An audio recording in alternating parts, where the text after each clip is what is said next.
Long. Put Tiger Paws on your Skyhawk or your Fox.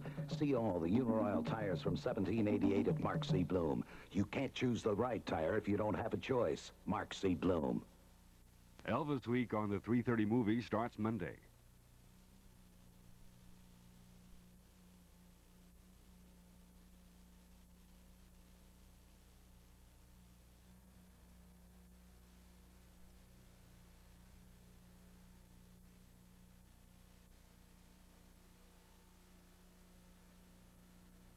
Los Angeles, California, the 5th-ranked Trojans of USC against the UCLA Bruins. The Trojans led by Charles White, UCLA by Theodis Brown, two of the best running backs in the country. And this ABC Sports Exclusive is brought to you by the folks at Chevrolet, who invite you to come on into your Chevy dealers, coast to coast, for a look at an all-star lineup of cars.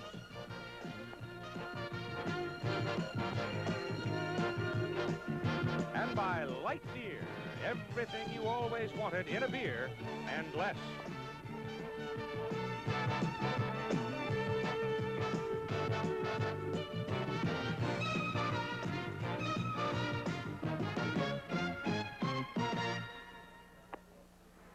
Los Angeles, California on a clear day. A little haze, a little smog drifting in over what is known as the Los Angeles Basin. And sitting right in the middle of the basin is the Coliseum. And it will be full today with more than 90,000 people showing up for the 48th meeting between the UCLA Bruins and the USC Trojans in football. This is the 20th time the host spot for the Rose Bowl has been on the line in this game. And today, it should be a dandy with two teams loaded with quality players, and enthusiasm for the game really this year has seemingly transcended so many other years.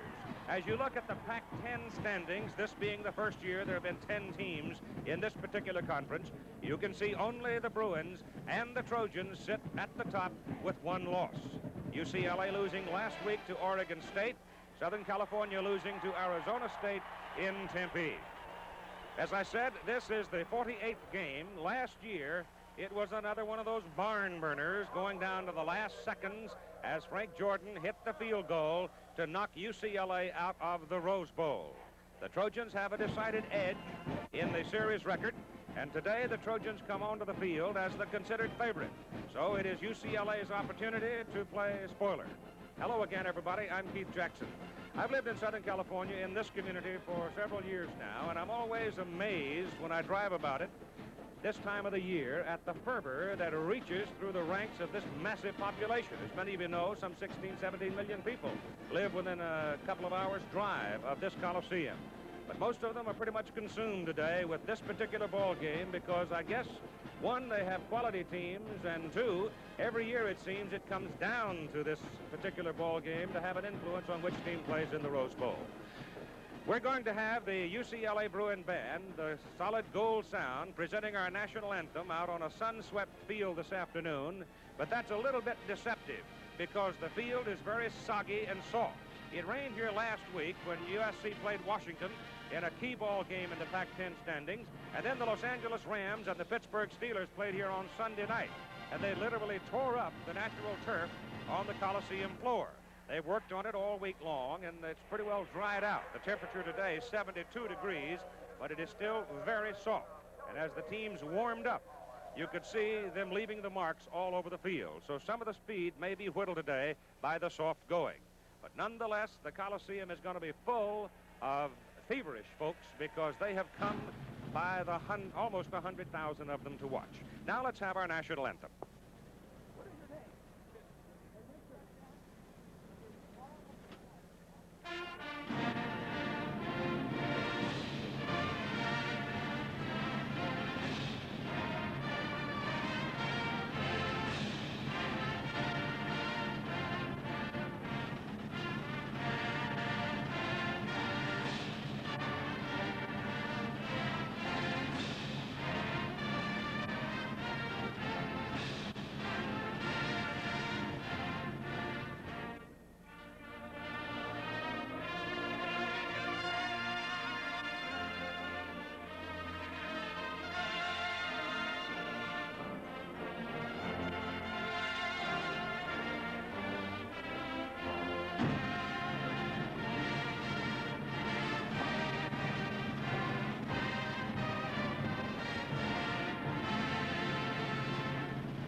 Kelly James directing the UCLA band. With us today is our analyst, Ara Parsegian. Ara, this crosstown rivalry leaves nothing short when it comes to emotion.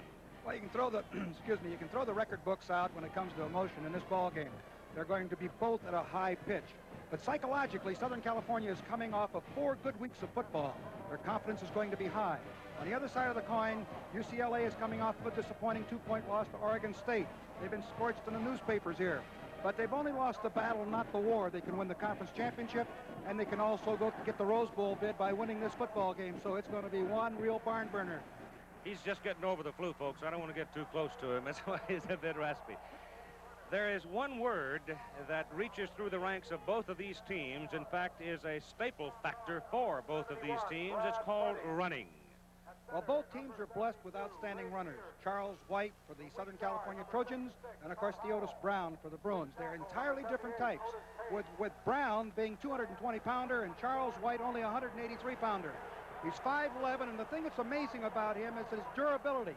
Carries the ball 28 times a game. We're going to see this many times during this afternoon. Watch White make people miss. He's going to break, I believe, providing he stays healthy, every record that has ever been achieved here by all the backs at tailback at the Southern California.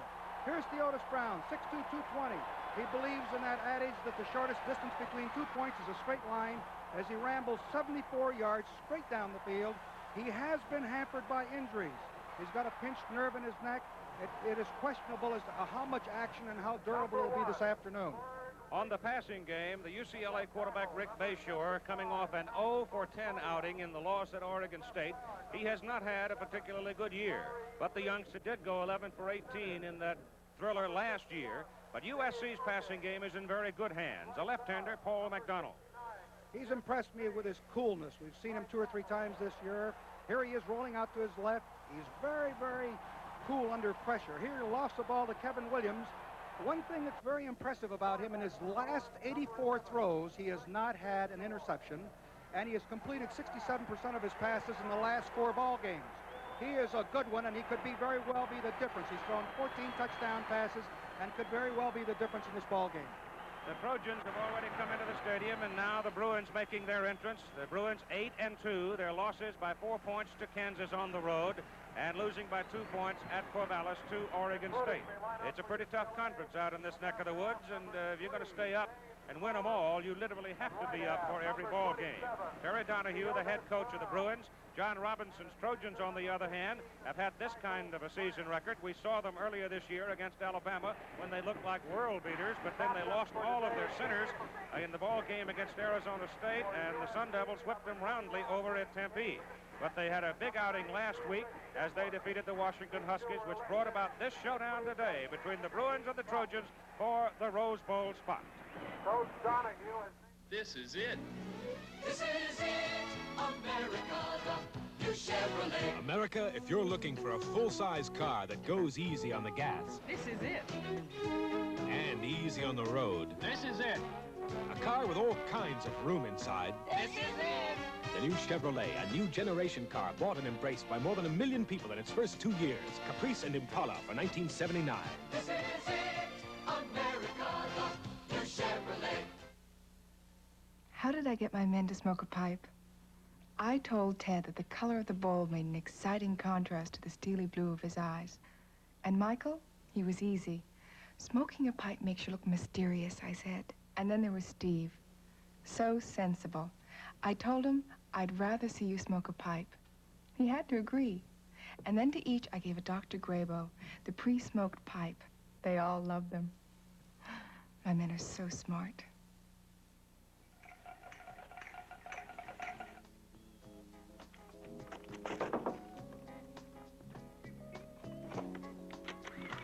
With a Kodak Color Burst Instant Camera, you get color in minutes. Color by Kodak. Let me see. That's downright irresistible. Let me see, let me see. Which makes Kodak Color Burst Instant Cameras among the more irresistible of Christmas presents. ABC Sports presents Battle of the Network Stars. Tonight, all the beautiful people from shows on CBS, ABC, NBC, and other planets. Billy Crystal, McLean Stevenson, Valerie Bertinelli, Debbie Boone, Gabe Kaplan, Richard Hatch, Joyce DeWitt, Charlene Tilden, William Shatner, and the irrepressible Robert Conrad. Make up! Make up! Watch the Battle of the Network Stars November 18th on ABC. Be there or be square. This is Steve Zabriskie here at Jordan-Hare Stadium in Auburn, Alabama, where this afternoon the Georgia Bulldogs and the Auburn Tigers are battling out to see who goes to the Sugar Bowl. If Georgia wins, they go. Auburn fighting for that battle. At this particular moment, it is 15-12, Auburn leading Georgia, and with Georgia leading 12-7 just minutes ago, 2nd and 8 at the Auburn 40-yard line. Charlie. Memorial Coliseum in Los Angeles, California, and the USC UCLA shootout. We had the big one last week in Lincoln, Nebraska. Marvelous college football game. This one could be just as exciting. USC has won the toss. They will receive Raymond Butler and Charles White, accepting the kickoff of Norm Johnson. And you look about this massive structure. Big crowd, better than 90,000. Charles Moffett, the referee. That's a veteran crew of Western officials: George Throne, Lee Joseph, James Springer. We are ready to go on a soggy field at the Coliseum. Even though it has been sunny most of the week, it is still very soft. And Norm Johnson, a freshman out of Garden Grove, California, has the ball roll off the tee. All of this buildup, the place literally quivering. We never use the word trimmer out here. If you'll pardon us, we'll just omit that from our vocabulary today.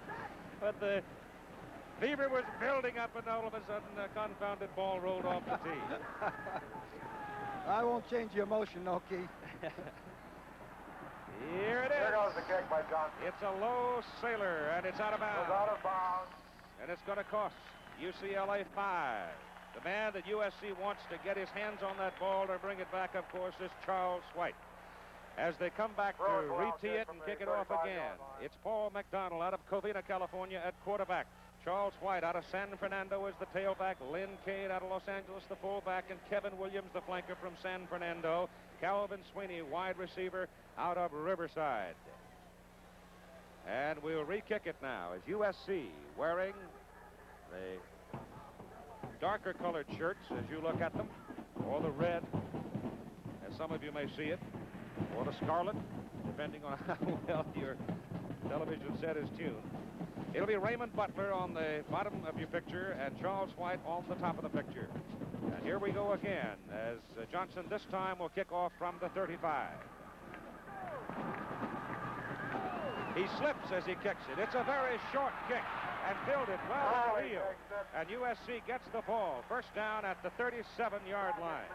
So the Trojans get a break as Johnson kicks off, almost fell down. Otis Page, Pat Howell, Ray Peters, they're among the people up front. Brad Buddy, one of the real good ones. Keith Van Horn, another young sophomore.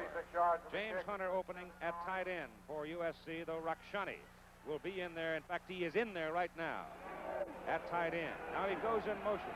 Put two men in motion. They've got a double tight end alignment now with Hunter and Rakshani both in there, and here's the handoff inside. The gain is for a couple of yards up to about the 39. Lynn Kane, a 205-pound fullback from Los Angeles, carrying the ball. The defensive alignment for the UCLA Bruins will read this way.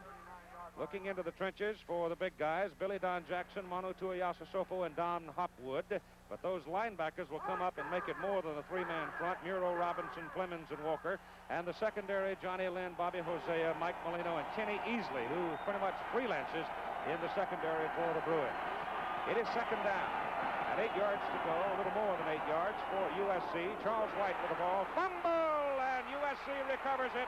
James Hunter, the tight end, who was trailing the play, coming back inside, saw the ball loose and caught it on the fly. It was inside linebacker Jeff Muro, number 81, who knocks it loose. Boy, Muro really hit him here. The ball really flies out. With just a blast play to the inside. Watch Muro step in there and really put his helmet right on the ball. And very fortunately, almost UCLA interception there, or reception of the fumble, but Southern Cal gets it back. Brad Clemens had his hand on it, but couldn't quite catch it. At the 41-yard line, it's third down and 6 for USC. The first offensive possession of the ball game. McDonald sets up to throw. He hooks it to the short man, White, coming out of the backfield. And Charles goes for the first down near midfield, and we've got a penalty flag thrown on the field. We might have a holding call. He had number 24, Calvin Sweeney, cutting through the UCLA secondary, so let's wait and see. There's the indication, the man pointing toward the UCLA side of the line, and it is interference against the Bruins. I saw Calvin Sweeney, Arrow, working his way through there, and I know he's faster than what he appeared to be. Well, one of the interesting things also is the fact that McDonald elected to roll to his right to the short side of the field. Let's take a look at the interference as Sweeney comes up the field. He wants to cross back to the inside. He's pushed to the outside. Oh, my. Oh. Yes, yes. You could just pick one, couldn't Yes, you? 44-yard line, first down, Southern California. The pitch comes back to Charles White, and White slashing on the sweep to the right side, inside the 40 to the 39. That's about 5 yards, and that's a play you'll see a lot before the day's done. Boy, that play concept there has been one of the most successful for the Trojans, and even that play could have sprung for big yardage. It was good timing, and I know this, that we're going to see that most of the afternoon. Second down and about 5 yards to go for USC at the UCLA 39-yard line. Opening minutes of the ball game. Rakshani's in motion. They give it inside to Lynn Kane, the fullback. He breaks out of there, and he's on his way. Kenny Easley runs him down as he falls inside the 15-yard line. Easley made the tackle. Here's one of the problems that Terry Donahue was worried about as USC double teams inside and takes care of Tuiasa Sofo, and Kane was on his way. They put a real double team on him. You see they bury him right there. I still don't know how Kane got out of that. Let's take a look. McDonald comes back. He slips the ball to Kane, and number 81 had a good shot at him there. That's Jeff Murrow, but Kane got away and broke down the left sideline. For 26 yards. At the 14-yard line. First down, Southern California. The Bruins 14 with 12 and a half minutes to go in the first quarter. The crowd is roaring. They had 92,604 tickets sold. Let's go back to look at the double teaming of Tuiasa Sofo, and I think what we may see here is the movement of Manu out of that middle guard position to a defensive tackle, because when you are double teaming the nose guard era, you are taking away a remarkable athlete, a guy that they really need to make some big plays for. Very true, Keith, but by the same token, Jeff Murrow was clean to make the play when they doubled up on him, and he missed the tackle, or there was great running by Kane. Charles White with the ball. He's inside the 10 to the 9-yard line. He got just about 5 yards for USC. So the Trojans are very impressive in their first defensive possession of the ball game. And there was a big hole that opened there. They're getting some good blocking in there. One of the things that the Trojans are doing, using Vic Rakashani, actually a tight end as a flanker back, 6'3" and 220 pounds, and that's a big flanker back. Second down and a long 5. There is movement by UCLA, but they get back. No flag, and the ball is given to Charles White. He goes right up the middle, and they double team Tuiasa Sofo one more time and blow a hole. USC up front has Page at 250, Howell at 255, Peters 225, Buddy 253, and Van Horn at 250. They're not only big, but they are very quick. And they've lost 4 centers, and Ray Peters, who was a nose man, moved over to offensive center and doing a great job for him. Third down, they need 1 yard for the first down. The football is sitting at the UCLA 4-yard line. They have 3 tight ends in the ball game: Hunter, Rakshani, and Hobie Brenner.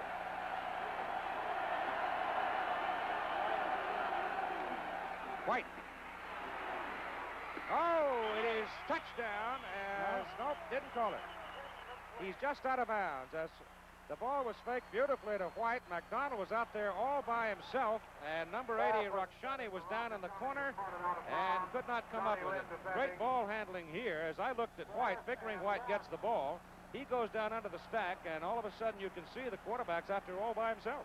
It was a good run-action pass. Third down and very short yardage, figuring they can still get the first down on this, maybe a foot or so to get the first down there at the 4. They'll go for 3. Frank Jordan is in to kick out of the hold of Marty King, a 21-yard field goal. Trojans trying to get some points out of this possession. Plenty of leg, and it's good. And so instead of going on 4th and 1, they go for the field goal. And they take the lead by a score of 3-0 with 11 minutes and 7 seconds to play in the first quarter. You know, for too long now, bowlers have been left out of light beer commercials. And football players have been grabbing all the glory. But bowlers know light beer from Miller tastes great. We know light's got 1/3 less calories than the regular beer. We know light's less filling. Bowlers love light just as much as football players. That's right. And we also love the easy opening can. You sure do. Light beer from Miller. Everything you always wanted in a beer, and less. The Goodyear Tiempo is the all-season radio proved last year. Goodyear's Tiempo is the steel-belted snow tire that got Nathaniel Gifford through last winter. When the other cars got stuck, we seemed to travel along just fine. Tiempo was a rain tire for Toller McCutcheon. In Louisiana, we have a lot of rain, and my car handled real nice with the Tiempo. Tiempo is the snow tire, rain tire, sun tire, the one tire that does it all. Goodyear's Tiempo, one tire you can drive with confidence all year. Unexpected decision there, I think, and John Robinson deciding to go for 3 on 4th and a half yards. Well, I was surprised. I thought that they would go for it. Even if they didn't make it, they'd leave the ball at the 4-yard line. It appeared from this vantage point there was only about a foot to go. But, of course, he's on the board with 3 points, and I guess he's happy with that. Jordan now will be kicking off to UCLA. It'll be James Owens and Theodis Brown. You Trojan faithful have been seeing Rob Kerr kick off all year. Well, they've gone to Jordan in this one, trying to get a little more hang time, and they really don't want the UCLA Bruin people to get their wedge formed, and Jordan does exactly what his coach wanted him to do. He rolls it into the corner of the end zone, and there is no return. Rick Bayshore out of Fountain Valley, California, opens at quarterback. James Owens, great Olympian, will be at the tailback position. Theodis Brown in the backfield with him, fullback and tailback, and Michael Brandt, your flanker. A converted quarterback, Severn Reese, is the wide receiver. At its first down, UCLA at their own 20-yard line. Jim Maine, one of the prime offensive linemen for the Bruins, is opening the ball game, but he has a very sore leg. We don't know how long he'll be able to stay in there. USC puts a 6-man front up there, and James Owens with the ball, trying to get outside, and he gets a couple of yards, that's all. Out maybe to the 23-yard line before he is strung out and brought down by Larry Brazil. The UCLA offensive front has Max Montoya, 278-pounder. Larry Lee is at 269 pounds. Dave Odie, the center, 240. Jim Maine is in there at 250. And Bruce Davis, a tackle at 260 with Kent Brisbane, a 231-pound tight end. The ball is out near the 23-yard line. 2nd down and 7. Bayshore gives the ball to Theodis Brown, and Brown is nailed behind the line of scrimmage by Ronnie Lott, the rover back, who came up out of the secondary to get him. Well, I don't know whether he guessed right or not, but he came right in there and blitzed right at Brown. Defensively, it's Lapka, Dimmler, and Sperling for USC. Johnson, Gray, Cobb, and McGrew are the linebackers. They step into the defensive line positions to give that 6-man look. Lavender, Brazil, Smith, and Lott, the secondary. It is 3rd down, and you've got 5 defensive backs on the field for the Trojans. On 3rd and long, Bayshore is back to pass. He gets the pass off up the middle. It is caught by Tim Reitman, the tight end, and the Bruins have a first down out at the 46-yard line. He was 0 for 10 last week, but he nailed that one. He's off to a good start, I'll say that, because he didn't complete a pass a week ago, and right off the bat, he comes up with a big gainer. 23 yards on the throw from Bayshore to Reitman, a 240-pound freshman out of San Pedro, California. Now Charlie Moses back in a linebacking position, and Crawford, a defensive back, is out. Bruins first down. At the 46, Bayshore turns, and he gives the ball to Theodis Brown. Brown is playing with a pinched nerve in his neck, and it is very sore. And no one can really know just how long Theodis can go with it. Well, he can go all the way if he gets into the secondary. He's had a lot of long runs. You would think that Charlie White at 5'11", 183 would have all the long runs, but the longest run he's had is 41 yards. Well, Brown has gone for 74, 68, and a couple others in the 50 category. 2nd down and 8 from just inside the 49. Bayshore wants to throw it, pulls it down now, and down he goes. Number 92, Rich Dimmler, the nose guard, had pulled as he saw the quarterback roll to the right, and with help from Gary Cobb, was over to make the tackle. Dimmler is a big fellow. He's 255 pounds out of Bayonne, New Jersey, and he is one of the premier nose guards in this country. Nebraska and Missouri and the Tigers are giving the Huskers all they want this week in Lincoln. 24-21, third quarter, Nebraska now. Here goes Bayshore back to throw on third and long. He's under pressure. He's down. Gary Cobb, 53, and Ricky Gray, 35. Gray is a freshman out of Tucson. Cobb is a senior out of Stamford, Connecticut. And now the UCLA Bruins will have to kick it away as Matt McFarland comes into the ball game. Bayshore back looking for a receiver, couldn't find one. And Raymond Butler goes deep. As you see some scores coming in from around the country, with Michigan winning rather comfortably today. Trojans after it. Kick is away. Butler, fair catch, 25-yard line. Southern California leading 3-0 on a 21-yard field goal at 7:47 to go in the first quarter. With the football at the 25, that was a 31-yard punt. Not up to McFarland's standard at all.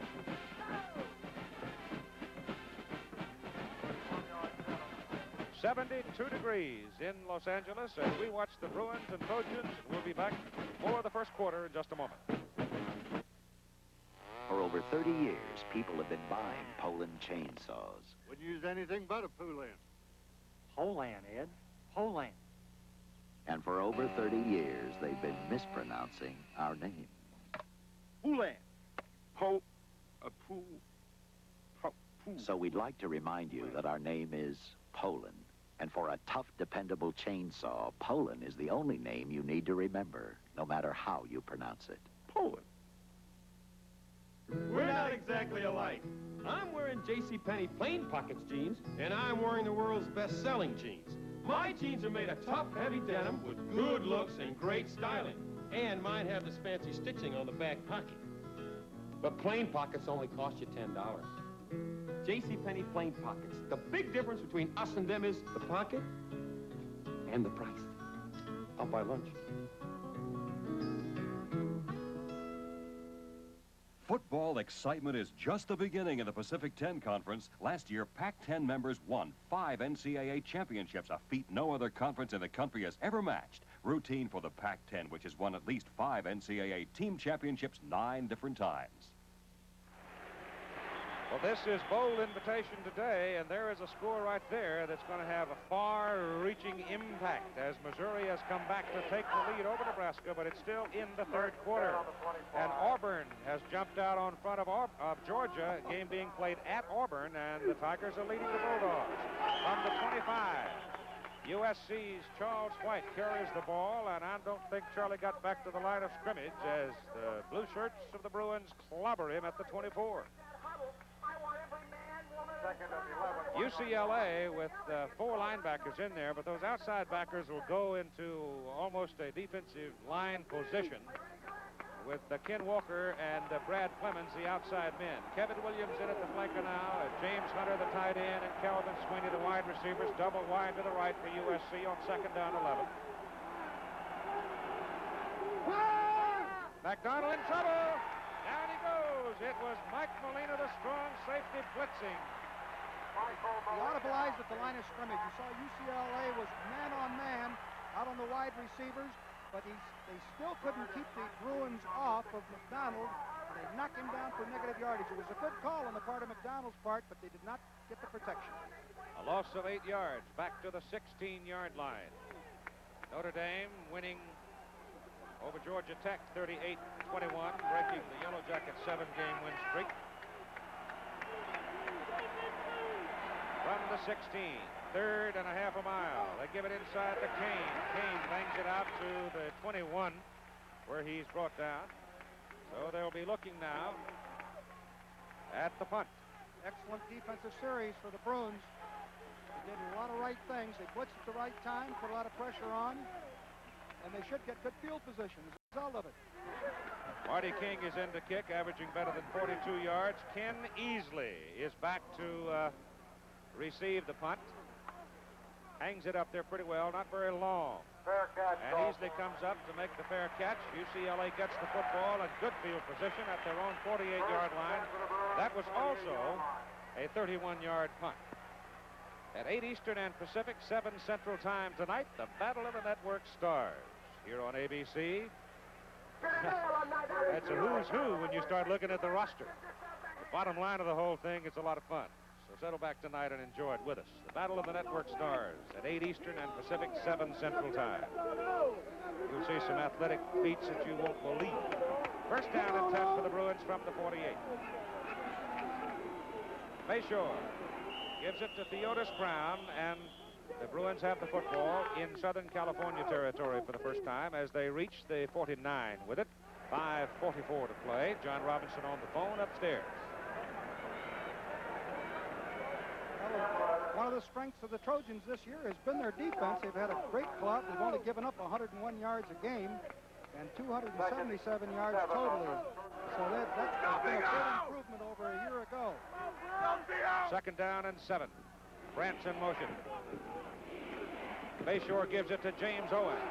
Brandt throws a pretty good block out there on the corner. Owens coming around is brought down by Gary Cobb.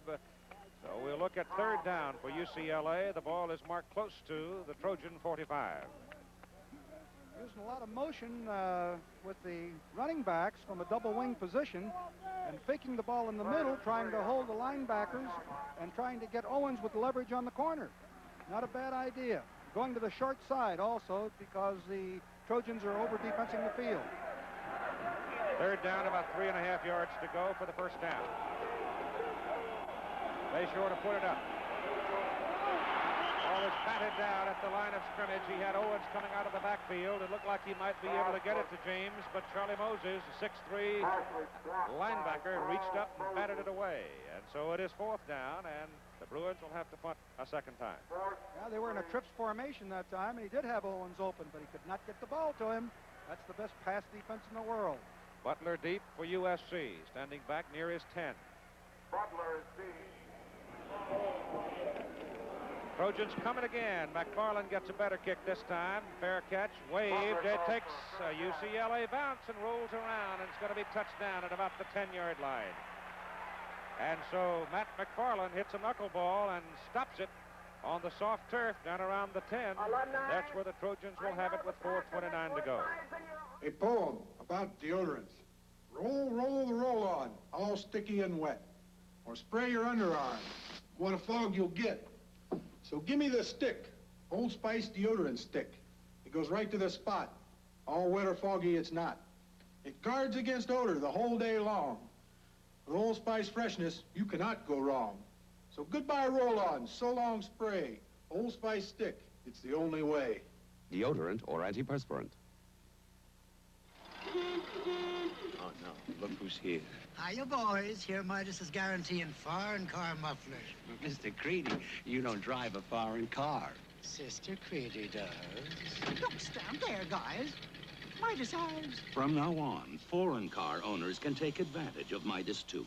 If anything goes wrong with our American or foreign car muffler, Midas will replace it free as long as you own your car. I guarantee. See you again, boy. 3 top college clashes this week. Friday, 1 o'clock Eastern, #1, Penn State battles Pittsburgh. And Saturday, #7, Michigan tackles Ohio State. And 5th-ranked USC takes on #10, Notre Dame. The action begins Friday on ABC.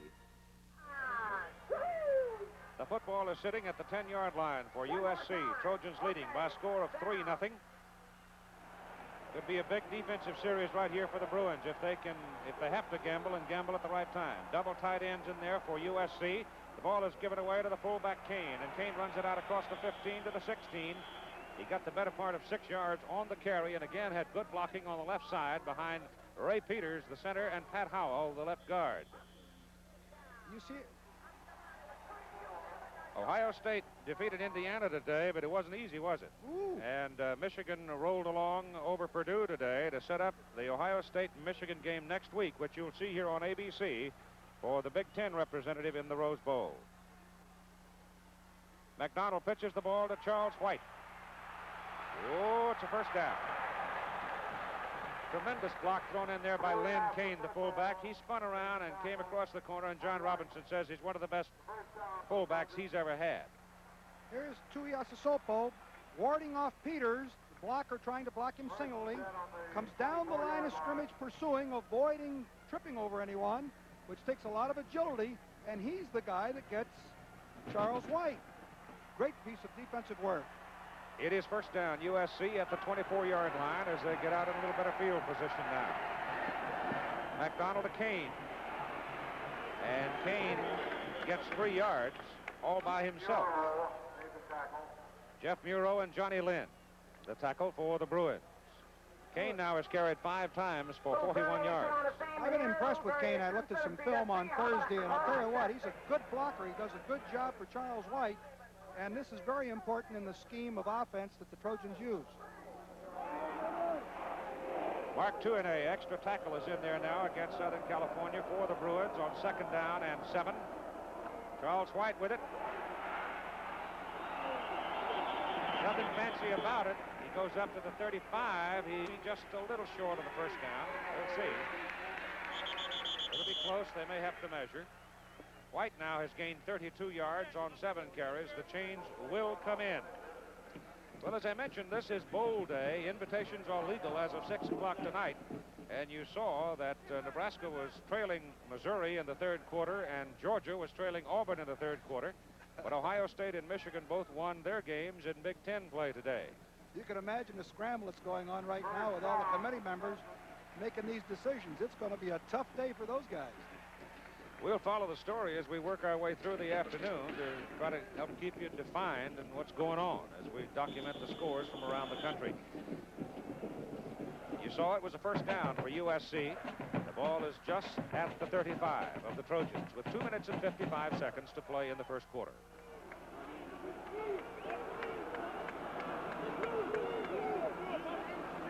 Kevin Williams, the flanker, coming to the other side as McDonald rolls out, sets up to throw, throws, and the pass is complete to Kane, the fullback, coming out of the backfield, and he's knocked out of bounds just short of midfield for another USC first down. Michael Molina shoved him out.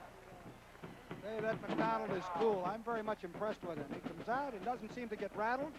Here comes McDonald rolling out, takes a little fake to Charles White, rolling to his right, throwing left. Here he is with Kane wide open in the flat, and he just delivers it right on target. Of course, he had ample protection.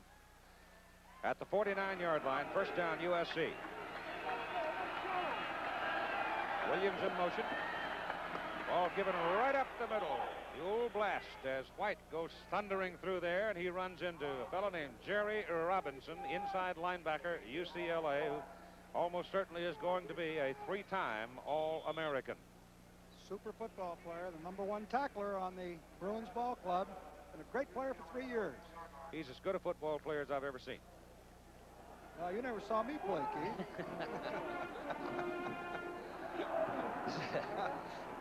Second down and 7.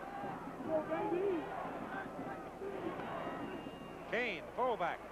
He and McDonald bump together on the exchange, but Kane moves it behind the left side of the Trojan line down to about the 45-yard line of UCLA. And again, Clemson and Maryland with the Clemson Tigers, young Steve Fuller, and a game that was full of big plays. But Charlie Pell's Tigers beat Jerry Claiborne's Terrapins today 28-24 for the Atlantic Coast Conference Championship.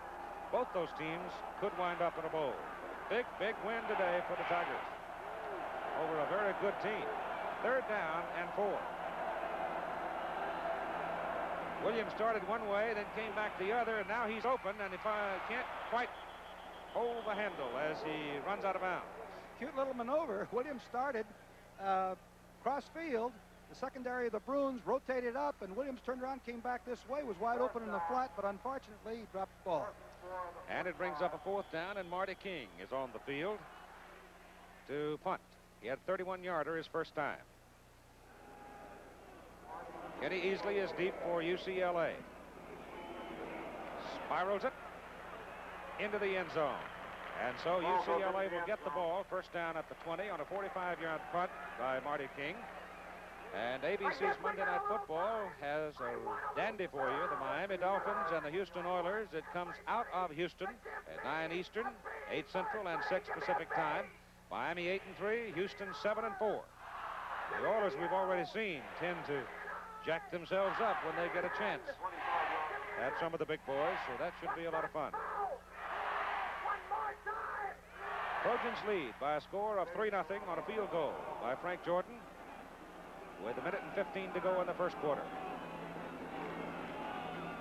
Bayshore is back to throw. He throws incomplete. Off the hands of Theodis Brown coming out of the backfield.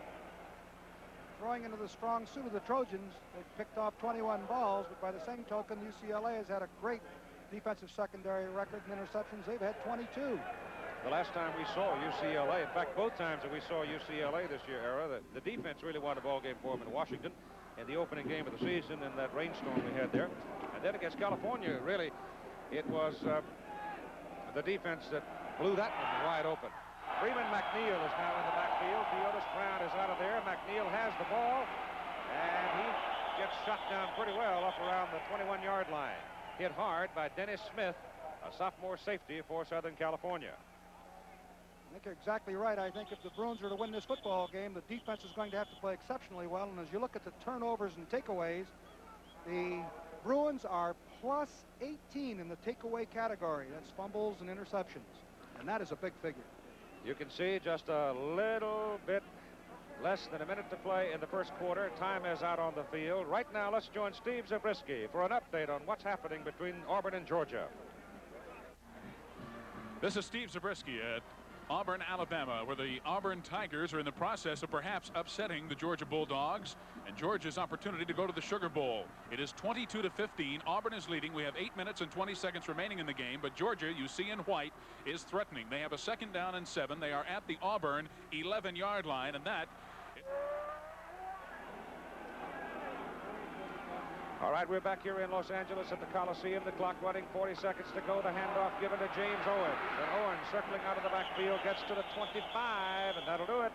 And the Bruins will have to punt again. Rushing in this first quarter, Southern California has run for 71 yards total. UCLA has run for 14 yards total. But again, I'm not trying to alibi for him. I'm just telling you the facts of the matter. Theodis Brown has a very sore, painful pinched nerve problem in his neck. That's cutting down his efficiency. McFarland to punt. Gets it off and hangs a dandy. Butler comes up, waves fair catch, but USC gets very good field position. They will own the football just beyond their own 40-yard line at the end of the first quarter. It's Saturday afternoon all over America, and millions of people are enjoying something very special. The Metropolitan Opera, broadcast live on radio.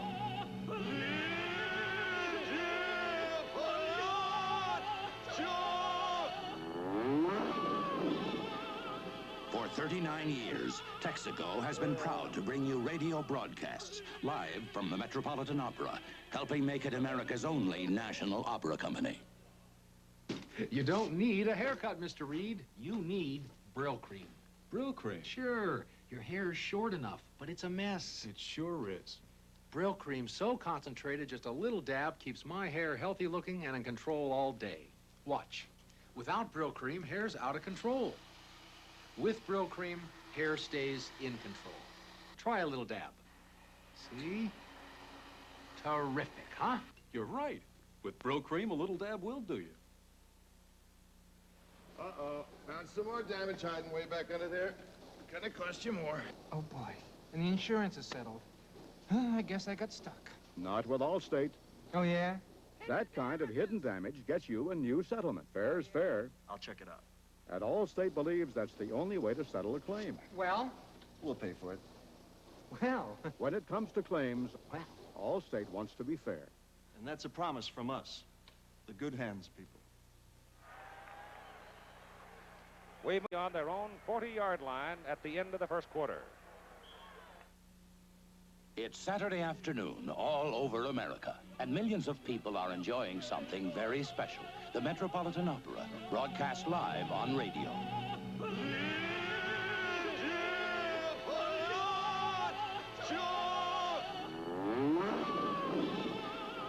For For 39 years, Texaco has been proud to bring you radio broadcasts live from the Metropolitan Opera, helping make it America's only national opera company.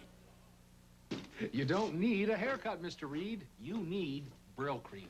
Brill Cream? Sure. Your hair's short enough, but it's a mess. It sure is. Brill Cream's so concentrated, just a little dab keeps my hair healthy looking and in control all day. Watch. Without Brill Cream, hair's out of control. With Brill Cream, hair stays in control. Try a little dab. See? Terrific, huh? You're right. With Brill Cream, a little dab will do you. Uh-oh. Found some more damage hiding way back under there. Gonna cost you more. Oh, boy. And the insurance is settled. I guess I got stuck. Not with Allstate. Oh, yeah? That kind of hidden damage gets you a new settlement. Fair's fair. I'll check it out. And Allstate believes that's the only way to settle a claim. Well? We'll pay for it. Well. When it comes to claims, well, Allstate wants to be fair. And that's a promise from us, the good hands people. We move now into the second quarter of play here at the Coliseum in Los Angeles. The USC Trojans just beyond the 40-yard line, leading 3-0. Second quarter has been a big scoring quarter for them all season long. McDonald turns, gives to Kane. Kane, the fullback, to the 45. Better part of 5 yards. USC has scored in this season, in the second quarter, 103 points to the opposition's 6. Turn around and look at UCLA. You can see the Bruins have counted 86 points in the second quarter, and Nebraska now has come back one more time to lead Missouri 31-28. That is a wild one. Sure is. I think McDonald's slipping that ball to Kane to take the keys away from the Bruins on Charlie White. Second down and 5. Just beyond the 46. McDonald sets up to throw it. He's got a man. The pass is complete to Sweeney. And Sweeney is at the UCLA 45-yard line. First down, Molina, the tackle for the Bruins. Sweeney is looking to the inside. I don't think this was an audible call. I think it was pre-called. He comes up the field. He reads zone, turns back inside of the zone coverage man, Bobby Hosea, and the first down. At the UCLA 45. Trojans are leading on a 21-yard field goal to Frank Jordan, 3-0.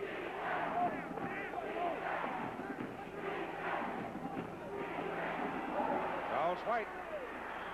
And Charles is down near the 42 for a 3-yard pickup. It didn't look like anything at all, but he still picks up yardage. The stats in the first quarter, you can see the Bruins only getting 14 yards on the ground against 71. And I'll guarantee you the Bruins have got to move the ball on the ground if they're going to have a shot at this game. Exactly right. The defense is playing pretty steady in here, even though they've given up some yardage.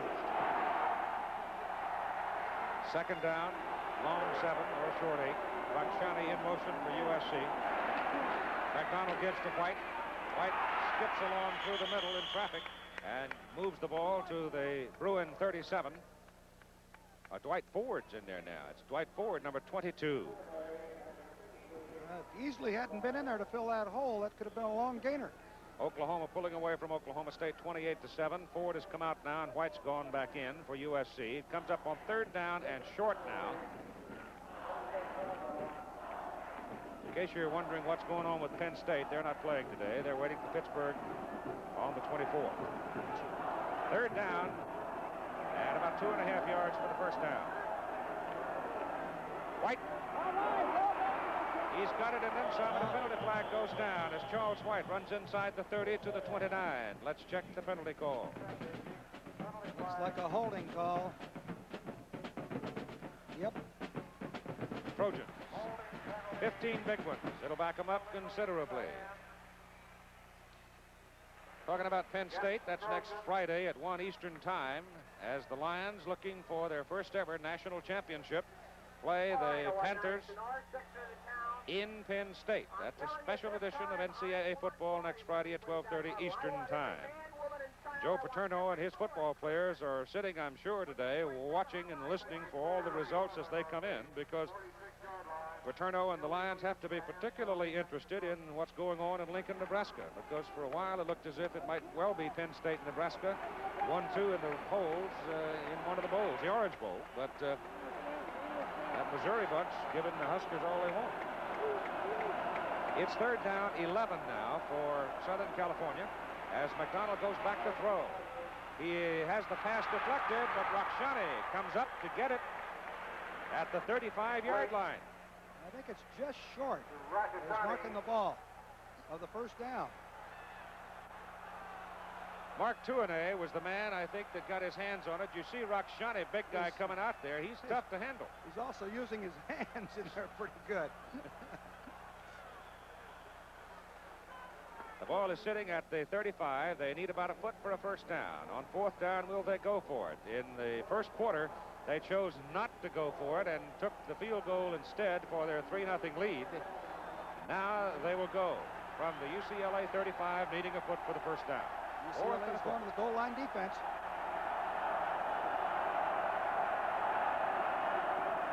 Kane gets the 1st down as he punches over the right side. He went behind Van Horn and Buddy, and he got his 1st down.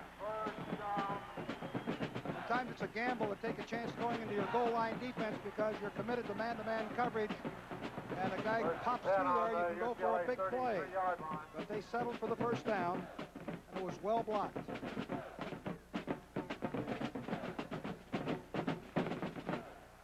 Ball is right in between the 32, 33-yard hash marks. Story on Lynn Kane there. 1st down, Trojans. They've got Charles White in motion to the open side of the field. McDonald rolls that way, throws to White, get him out there one-on-one. He's looking for some help, doesn't get much as he runs down to the 30. There's a penalty flag. Left laying back over here where they started that play. So there must have been some kind of an infraction along the line of scrimmage as the play was developing. And it's going to go against the Trojans. So it's USC now making some mistakes and blunting what appeared to have the makings of a success march. May have been illegal motion. Well, Charles White was so far away from the count error, it could be that he turned up a little soon. Well, it looked like Hunter might have moved. James Hunter.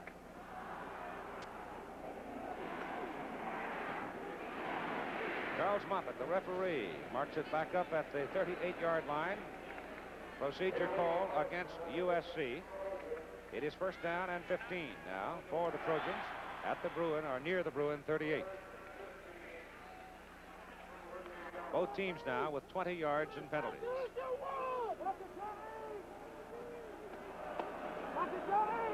Swinney and Williams go double wide to the open side of the field, hand it off inside to the fullback Kane. Bruins pinch him and get him at the 36, a 2-yard pickup. Billy Don Jackson, number 88, the big sophomore tackle out of Sherman, Texas. Primary tackler there. Keith, I think something of significance here in this ball game that I didn't anticipate is the fact that this field is holding up much better than I thought it would. The footing appears to be all right. We're into the 2nd quarter, and it looks like they're getting fairly good traction. They put grass clippings and sand and whatever else they could figure out would help dry it out. Has not rained this week, but it sure did rain last weekend. McDonald, he gets the pass off just as he is hit in the end zone. It is touchdown, Calvin Sweeney. Brad Clemens was just a fraction of a second late getting to the Trojan quarterback. I actually thought that Brad Clemens had made enough contact with McDonald that he was not going to get anything on that ball, but he released it and he put it right on Sweeney's numbers for a touchdown. Great play. A relatively poor piece of work by that Bruin secondary back, though. The ball was lofted up in the air. He just never picked up the ball. Here's the extra point try now by Frank Jordan. He hooks it, but squeezes it just inside the upright. And so at 10:32 to go in the 1st half, a 36-yard scoring strike, and the Trojans lead 10-0. Take any razor available in America. Now there's an electric shaver that will shave as close or your money back. The Remington XLR. Remington can guarantee a close shave because of our unique 3-part system. The first head shaves close, the second closer. The exclusive Intercept cutter is designed to shave longer hairs. The Remington XLR. It shaves as close as a blade or your money back. Now at department, drug, discount, and hardware stores from coast to coast. A lot of cars are like pizzas. To get a lot on them, you gotta pay a lot extra. But not the 1979 Chevy Chevette. It comes with a lot already on it. Chevette ignores the pizza principle. With it, you get an AM radio, reclining bucket seats, console, white striped tires, and more, all at no extra cost. So avoid the pizza principle. Hi, Richie. Get a car with a lot already on it. Get the best-selling small car in America, Chevy Chevette. It's a lot of car for the money. Hi, Richie. Hi, kid. Thank you, let's all get down and get funky. Watch the Battle of the Network Stars on ABC, November 18th.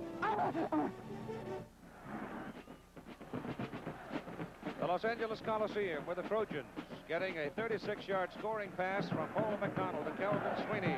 There's Kelvin. Bobby Hosea was back there defending, and either he just simply couldn't have picked up the ball because I'm sure he could have reached it. Brad Clemens was just a fraction of a second late getting to the quarterback. Here's the kickoff. It goes into the end zone. It's going to come out. Out to the 15-yard line, Theodis Brown, and coughs the ball up. Ball rolling around. Fumbled the ball. Chip Banks was down to really pop him. Let's go back to the touchdown for a moment now. Watch the pass. You'll see number 99 in blue come through there and just almost get McDonald. You see how close this could have been to negative yardage. Watch right there as Clemens hit. I didn't think he could get enough on that ball, but McDonald really threw a great pass. Bobby Hosea is just short of it. And, of course, Calvin Sweeney gets the score. Bruins have the ball first down at the 15-yard line. Hand it off inside to the big guy, Brown. He fumbles, and the Trojans have it. The first turnover, and on the ball is Gary Cobb, number 53. And here's USC now with the football, first down at the UCLA 17-yard line. Trojans are leading 10-0. Tough kind of break. You don't want to do that against the Trojans.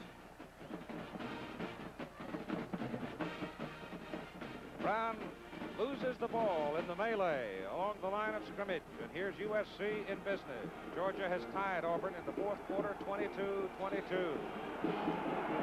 Big opportunity here for USC. McDonald to White. White hit behind the line of scrimmage, but spins away from Clemens and gets back to the line of scrimmage. That big sophomore out of Auburn, Washington, playing a lot of football here in the early going for UCLA. Got a lot of penetration that time. Could have created negative yardage, but White managed to escape, get back to the, well, I guess he got a yard or two on it. Yep, got back close to the 15. Call it 2, second down 8, USC. Bruin 15. Watch for a run action pass here. Williams and Sweeney are the wide men. Kane, the fullback, penalty flags on the field. He punches to the 13-yard line.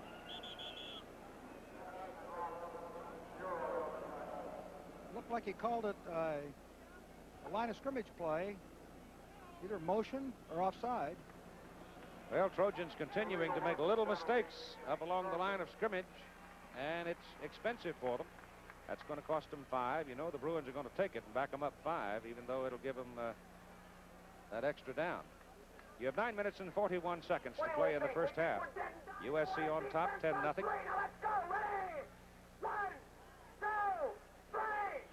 Rick Burns has run for 213 yards in that ball game. Nebraska leading Missouri 31-28. Wilder, a big running back for Missouri, has scored 3 touchdowns. Oh. Tom Sorley, the quarterback for Nebraska, has been hurt in the game and is out of action right now. And it's also the 100th consecutive home sellout in Lincoln for the Cornhuskers. Charles White has come out now, and Dwight Ford is in at tailback. The 5-yard penalty moves the ball back to the 20. It is second down and 13 for USC as you look down on a crowd of better than 90,000 people in the Los Angeles Coliseum. Goodyear Blip, Columbia, with Captain John Clayton flying overhead. McDonald back to throw.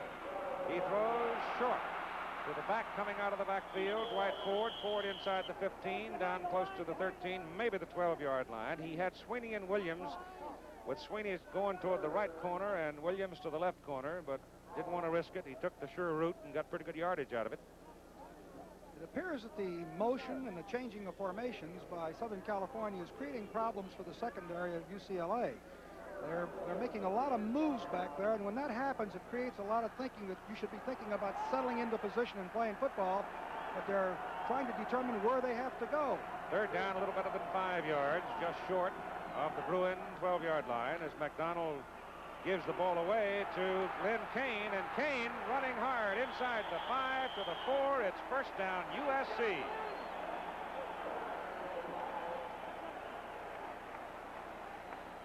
Tremendous run by Lynn Kane, running over the left side behind Page and Pat Howell.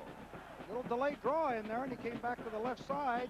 They had overloaded the field to the wide side of the field, and he just came back and did a great job of running. You know, for the first time in a long time, the Trojan fullback is coming into this game at 736 yards, which is unusual. They're generally just blocking backs. Charles White back in at tailback now. Dwight Ford out for USC. First and goal to go. Bruin 4. They send Rakshani back to the other way. Penalty flags go down.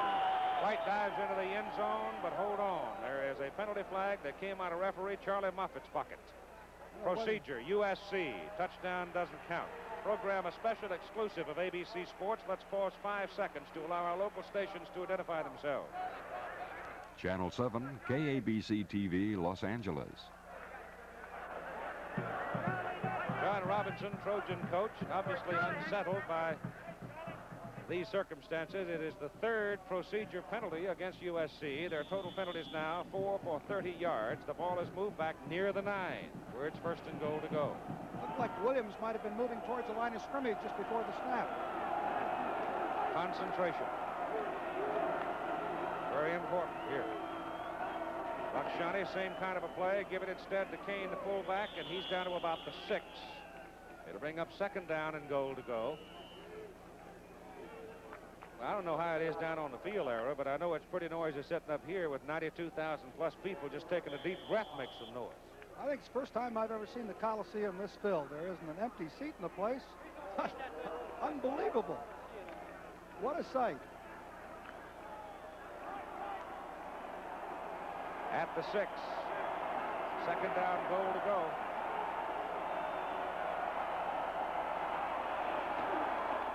White. Stand him up at the 5. Ken Easley, number 5, a sophomore out of Chesapeake, Virginia, hit him right on the numbers. That was a picture tackle. That's he really stopped him. Of course, Easley's one of the great athletes, I think, on either one of the two teams. It wasn't White either. It was Ford, 22. Ford? 12 and 22. Yeah. They're both quick as the dickens. Ford's out, White's in. Big play here. Ball's on the 5-yard line. See if McDonald goes to the air. Split backs this time. Maybe too much time. Yep. I'll be darned. Doesn't seem like it from up here. It surprises me. But he's got that ticker down there that rings the bell. So, one more time, the Trojans absorb a little 5-yard penalty to take away some of the authority of this possession. As the ball is put back at the 10-yard line, it's third down and goal to go. It's 35 yards in penalties against the Trojans. Costly ones.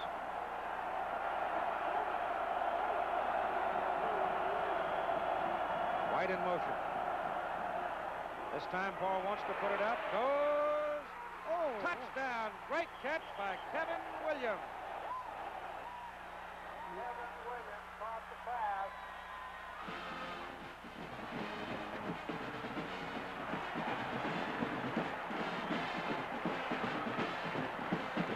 USC went 18 yards in 8 plays. McDonald to Williams for the score.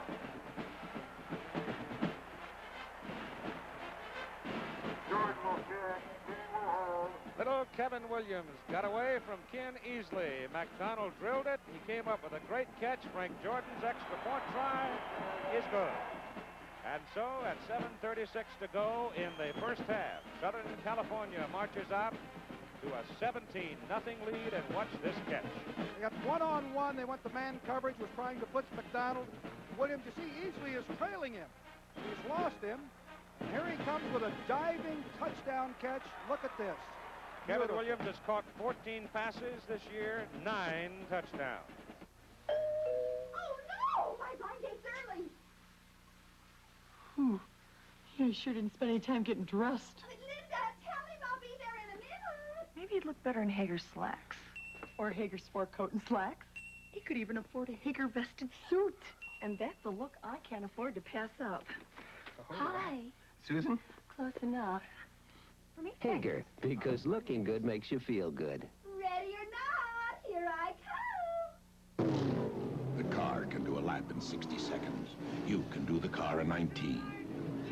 And that's the way it has to be, because you don't win races on the track unless you win them in the pit first. And now comes Miller time. Time to head for the best tasting beer you can find. Miller High Life. Miller beer. If you've got the time, we've got the beer. Miller beer. Well, despite all those little mistakes, the Southern California Trojans put it in the end zone after recovering the fumble. Taking 17 yards. Easily caught in a blitzing position, could not get back to cover the man. And I'm not sure it was Kinney's responsibility to get back and cover that man, whatever. Williams is in there for the touchdown, and the Trojans lead 17-0. Somewhere he got caught in the wash there because he was trailing him. It made it a very difficult coverage for him. Jordan kicks it off. He kicks it to Brown. He fumbles the ball. He picks it up on the ball. And he comes back to about the 17, and there he goes down. Another look at the touchdown. You can't see where Easley gets caught. McDonald comes back, sets himself, and delivers. And watch Sweeney Williams reach out and make a super catch. There's another one as he releases off. Well, you see, Ara, that East is up there on the line of scrimmage. Yeah, but he's covering him man to man. He made one false move with his left foot, and he was one step behind him. Yep, they were in man-to-man. Easily took his eye off of him just momentarily, it appeared to be. From the 18-yard line, UCLA has the ball, and here they come now. Into the lineup, it is Marvin Morris, number 46, a 222-pound senior out of Carson, California. The other running back for UCLA is Freeman McNeil, number 31. Traveler 3, Dick Sacco. He's a grandpa in his late 50s. He never went to school in Southern California, but he's very much part of the legend. I told Ara Farsigan a little while ago about the horse slipping and falling on the wet track last week, and you know what? He said, I wish I'd have been here. Second down and 3. Bayshore to put it up. Looks for Severn Reese. Now goes over the middle with it. The pass is incomplete. The pass intended for Kent Brisbane, the tight end. Auburn, Georgia. Final score, 22-22. Alabama, thus, is the only team left in the Southeastern Conference with an unblemished record. And if Alabama can defeat the Auburn Tigers on December 2nd, then Alabama will represent the Southeastern Conference in the Sugar Bowl. And it's not beyond the pale of possibility that Penn State, if Nebraska should lose today, could wind up against Alabama in the Sugar Bowl. Here's McNeil to the outside. And Freeman McNeil runs for what appears to be the first down for the UCLA Bruins. A third down sweep that works to the 30, and it is a first down. There's going to be a lot of dancing around before midnight tonight with all this bowl business. There's a lot of things happening, and you still don't know who's going to be in what goal. How about those committee members trying to make up their minds? Herb Ward is in the defensive secondary, number 23 now at cornerback, replacing Larry Brazil for Southern California. First down for the Bruins at their own 30. They trail by 17, 17-0. Bayshore, fumble.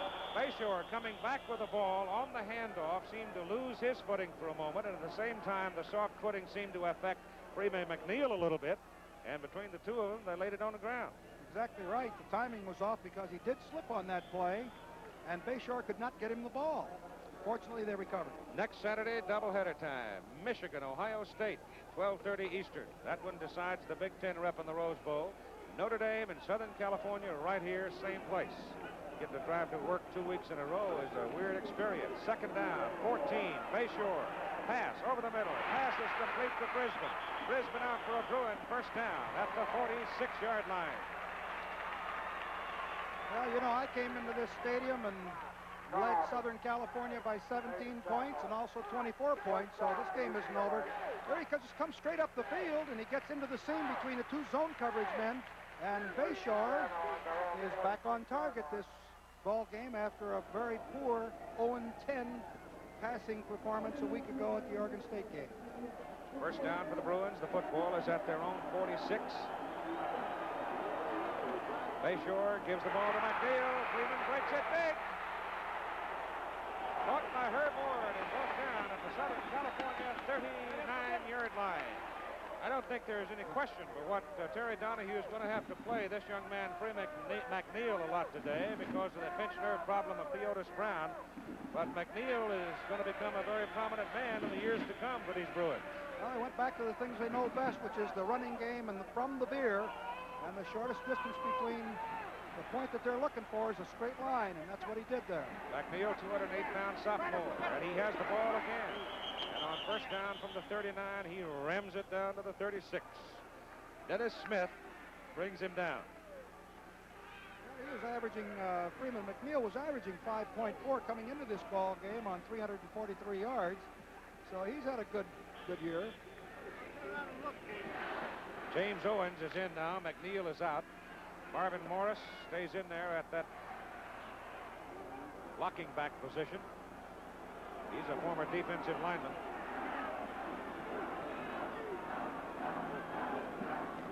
Bayshore back to throw on second down and 7. Good protection, goes over the middle. It is intercepted, and a penalty flag is thrown. Hang on, Herb Ward comes up with the interception.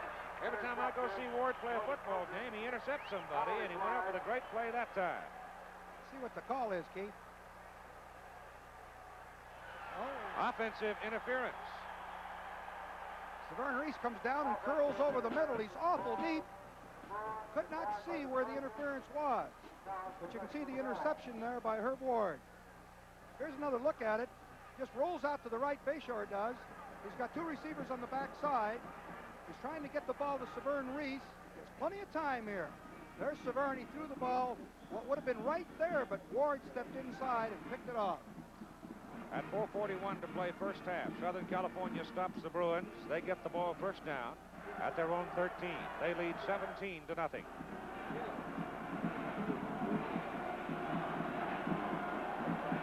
They give it inside to the fullback Kane. Kane met by Brad Clemens and stacked up right about the line of scrimmage. Arthur Akers, number 39, helping. The outside linebacker and the inside linebacker. And in 8 minutes to play in the fourth quarter, Nebraska continues to lead Missouri by 3. The weekly polls may have some play in who decides which bowl they want to go to. Nebraska has this kind of war with Missouri, and the Trojans win big here today, or could Alabama move up? Well, we'll just have to wait and see. That's part of the fun of it. After the 20-yard line comes Dwight Ford, the 195-pound senior out of Bell, California. So it's going to be third down and 3 for USC right near the 20. Playing it conservatively, getting out of that poor field position. Third down and 3. Let's see whether or not they come to a run action pass. Oh, they got a timeout here. Time called at 3:43 to play in the first half. USC leading UCLA 17-0. Hey, Mr. Goodwrench, it's only hitting on 7. Better give me a complete tune-up. Better let me check it out first. You don't want to pay for anything you don't need. When you want your GM car fixed, see Mr. Goodwrench at your participating GM dealers. He cares. All it needed was this little fuel filter element. A lot cheaper than a tune-up. All right.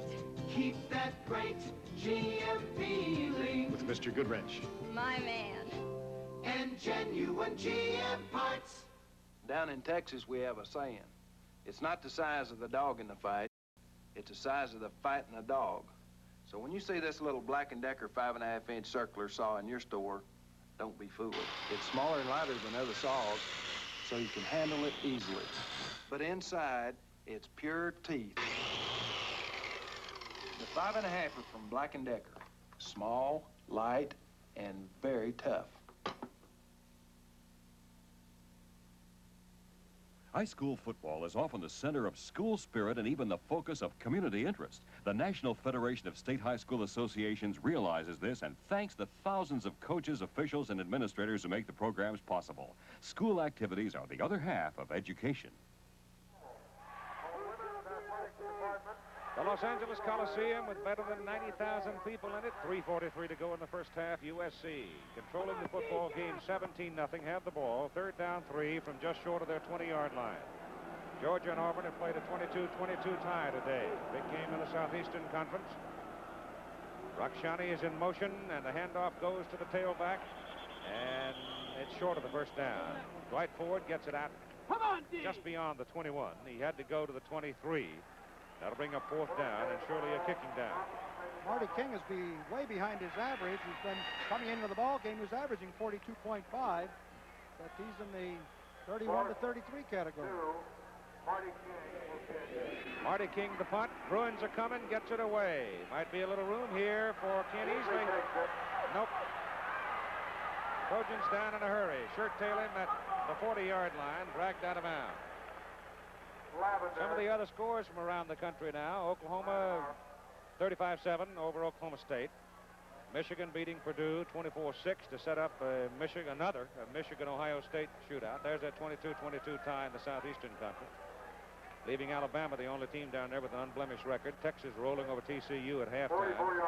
Notre Dame beating Georgia Tech 38-21. And the Irish continue, I'm sure, to be a very popular bowl possibility, and they play USC here next Saturday as part of our doubleheader with Pittsburgh warming up for their contest next Friday against Penn State, which you'll also see here on ABC. The handoff is over the left side for UCLA as they move it from just beyond the 40. Freeman McNeil carrying, and the youngster out of Carson, California, gets about 3 yards. Looking at the AP poll last week, as you see other scores, there's only 6 points difference between Nebraska and Alabama. The UPI poll, there was only 2 points difference between Nebraska and Alabama. So if the Huskers have a tough time of it, and obviously they have been having a tough time, it's possible that the posture in the poll could change. Everybody will be waiting with anticipation. And that's what Joe Paterno wants. I'm sure his Lions do, to play the top-ranked team. As Bayshore goes back to throw. He's chased out of the pocket. And the young man from Fountain Valley is run down at the 46-yard line. Rich Dimler, number 92, the nose guard, came in to force him into the running position, and finally the Trojans chased him down. They'll give him to the 47, approximately, and bring up 3rd down. Not having much opportunity to throw the ball, they're flushing him out very quickly. Protection's breaking down, and one of the things that Terry Donahue has had a very tough time this year, he has had to act as the tackle and tight end coach as well as the head coach. Time call, 2:14 to go, first half. The Bruins call the timeout. Right now is a great time for love. Chevy Love Series 8 with a 7.5-foot box, the longest box of any economy-size pickup, with soft ride suspension, with a 1,635-pound payload capacity, and the kind of mileage you might expect. 34 miles per gallon on the highway, 24 city. See your Chevy dealer now. Don't miss the last of the deals on the tough Series 8 Chevy Love. Chevy trucks, built to stay tough.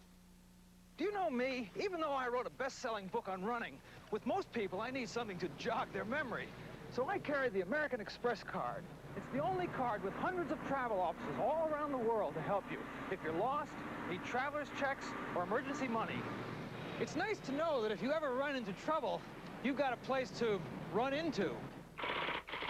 To apply for a card, look for this display wherever the card is welcomed. The American Express card. Don't leave home without it.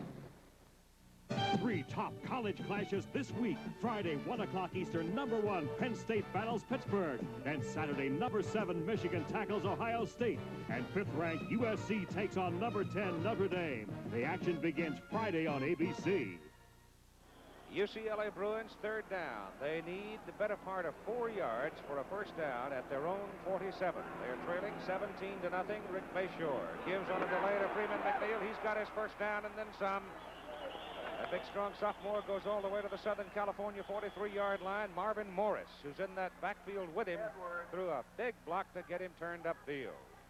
Good draw play call on that play, on that particular series there, because Southern Cal had deployed in anticipation of a pass for the first down, and there was a big hole open on the left side. Bruins really need a touchdown before the half is done as we move inside 2 minutes.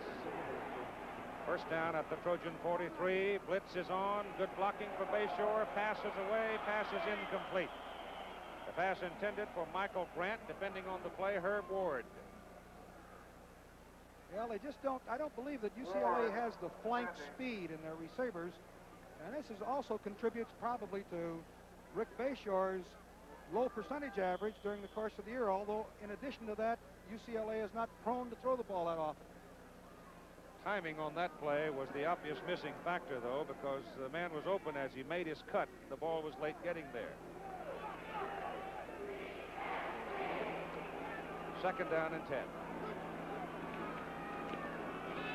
Pass. Bayshore throws short. Gain is to the USC 39, James Owens, out of the backfield, making the reception. Well, they've got 2 timeouts left and a minute and 36 seconds. USC sends in Willie Crawford, a 5th defensive back. They bring out a couple of linebackers. Charlie Moses comes out of there. Gary Cobb comes out of there. No, it's Ricky Gray, I guess, who came out.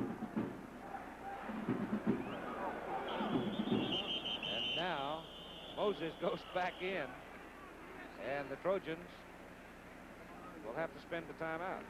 Yeah, they were fouled up on their substitutions there.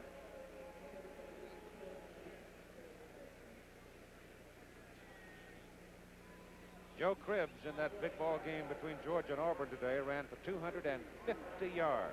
Joe Cribbs. I suspect the Auburn Tigers would have been more involved in the hunt of fortune in the Southeastern Conference this year if the young man Brooks, the other running back, had not been hurt. But Auburn, like a lot of teams, not that deep. If they keep all 26, 28 of their people healthy, then they're in pretty good shape. But it's hard to do. At halftime today, we'll have a Fireman's Fun flashback featuring a look at Eddie Lee Ivory of Georgia Tech, who set a new NCAA record last week. We'll have reports on the Purdue, Michigan, Georgia, Auburn, Clemson, Maryland games. We'll see the Trojan marching band, and we'll have a news report for you from ABC World News tonight. Minute and 16 seconds to play in the first half, and USC has dominated the first half of play.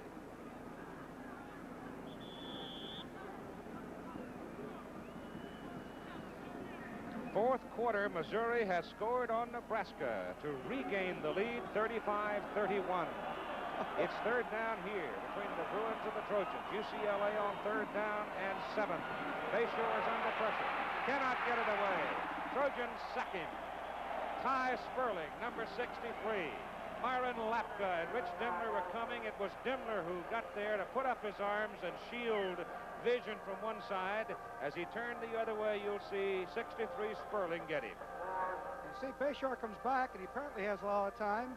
Demler, number 92, keeps working on him and puts him over to Sperling, and that is a lot of negative yardage. 12, as a matter of fact. The snap is high to Matt McFarland, but he gets it away, hangs it. Beautiful kick. But it's in the end zone. So with 32 seconds to play in the first half, McFarland hits one 51 yards. It just trickled in the end zone. We got a penalty flag thrown back at the goal line. UCLA's final game of the season. The Trojans have one more against Notre Dame. And UCLA had somebody going downfield too soon, ineligible man. The Trojans will take the football and run out the clock with a 17-point lead. Ball is at the 20, 32 seconds to play. 2.5 minutes to play in that ball game. Wilder got the touchdown for Missouri, his 4th of the ball game. And it's a 4-point lead for the Tigers. A stunning upset in Lincoln. Well, they said that Warren Powers would bring his people in there to play a tough game, and obviously he had. First down, Trojans. McDonald drops back to the 15 and sits down to start the clock spinning. The Bruins have one timeout remaining, and we'll see if they want to spend it and make USC go through the procedure of another snap. They have 2 timeouts remaining. The Trojans have 1. Well, they'll just be going to be content. There's not much you can do about it. The clock will run out, and this half will end.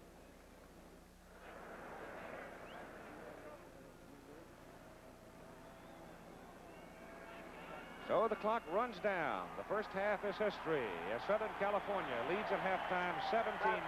We'll be back with more after this word about an upcoming ABC program and a word from our local station. Saturday, it's the Battle of the Network Stars 78. With Mork, Robin Williams, Billy Crystal, Joyce DeWitt, Robert Urich, and the Incredible Hulk, Lou Ferrigno. It's the 5th big battle of your favorite TV stars. Then, it's my turn. Tattoo finally fulfills his romantic fantasy with Barbie Benton and Connie Stevens right after the Battle of the Network Stars 78. Tonight starting at 8, 7 Central and Mountain on ABC. At Travelodge, we know what it's like to be a business traveler. Long trips, long meetings, long hours. So all across the country, Travelodge gives you what you really long for, a good night's sleep at a price that won't keep you awake.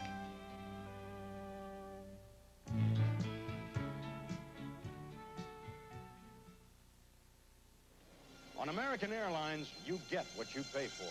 As a full-fare passenger, only you can select a seat when you make your reservation. You can select seats for your whole trip, including connections and your flight back home. And you can get all your boarding passes at once to avoid all those lines. On American, you finally get the full-fare treatment you deserve. You get what you pay for. We're American Airlines, doing what we do best. Carol O'Connor and Diane Cannon, 11:30 tonight. A quick summary of the scoring in the first half. Frank Jordan's 21-yard field goal in the first quarter gave USC 3-0 lead. Then a 36-yard pass, McDonald to Sweeney. Jordan's kick made it 10-0 in the second quarter. And then Williams, a 10-yard catch, Calvin Sweeney and Kevin Williams both getting touchdown passes to make it 17-0 at halftime, USC over UCLA. Well, you never know when there's going to be that bolt of lightning, what team is going to get ambushed where and when, and where you're going to have the next spectacular performance. Well, we had one of those spectacular performances we think you should see last weekend in the Rocky Mountains.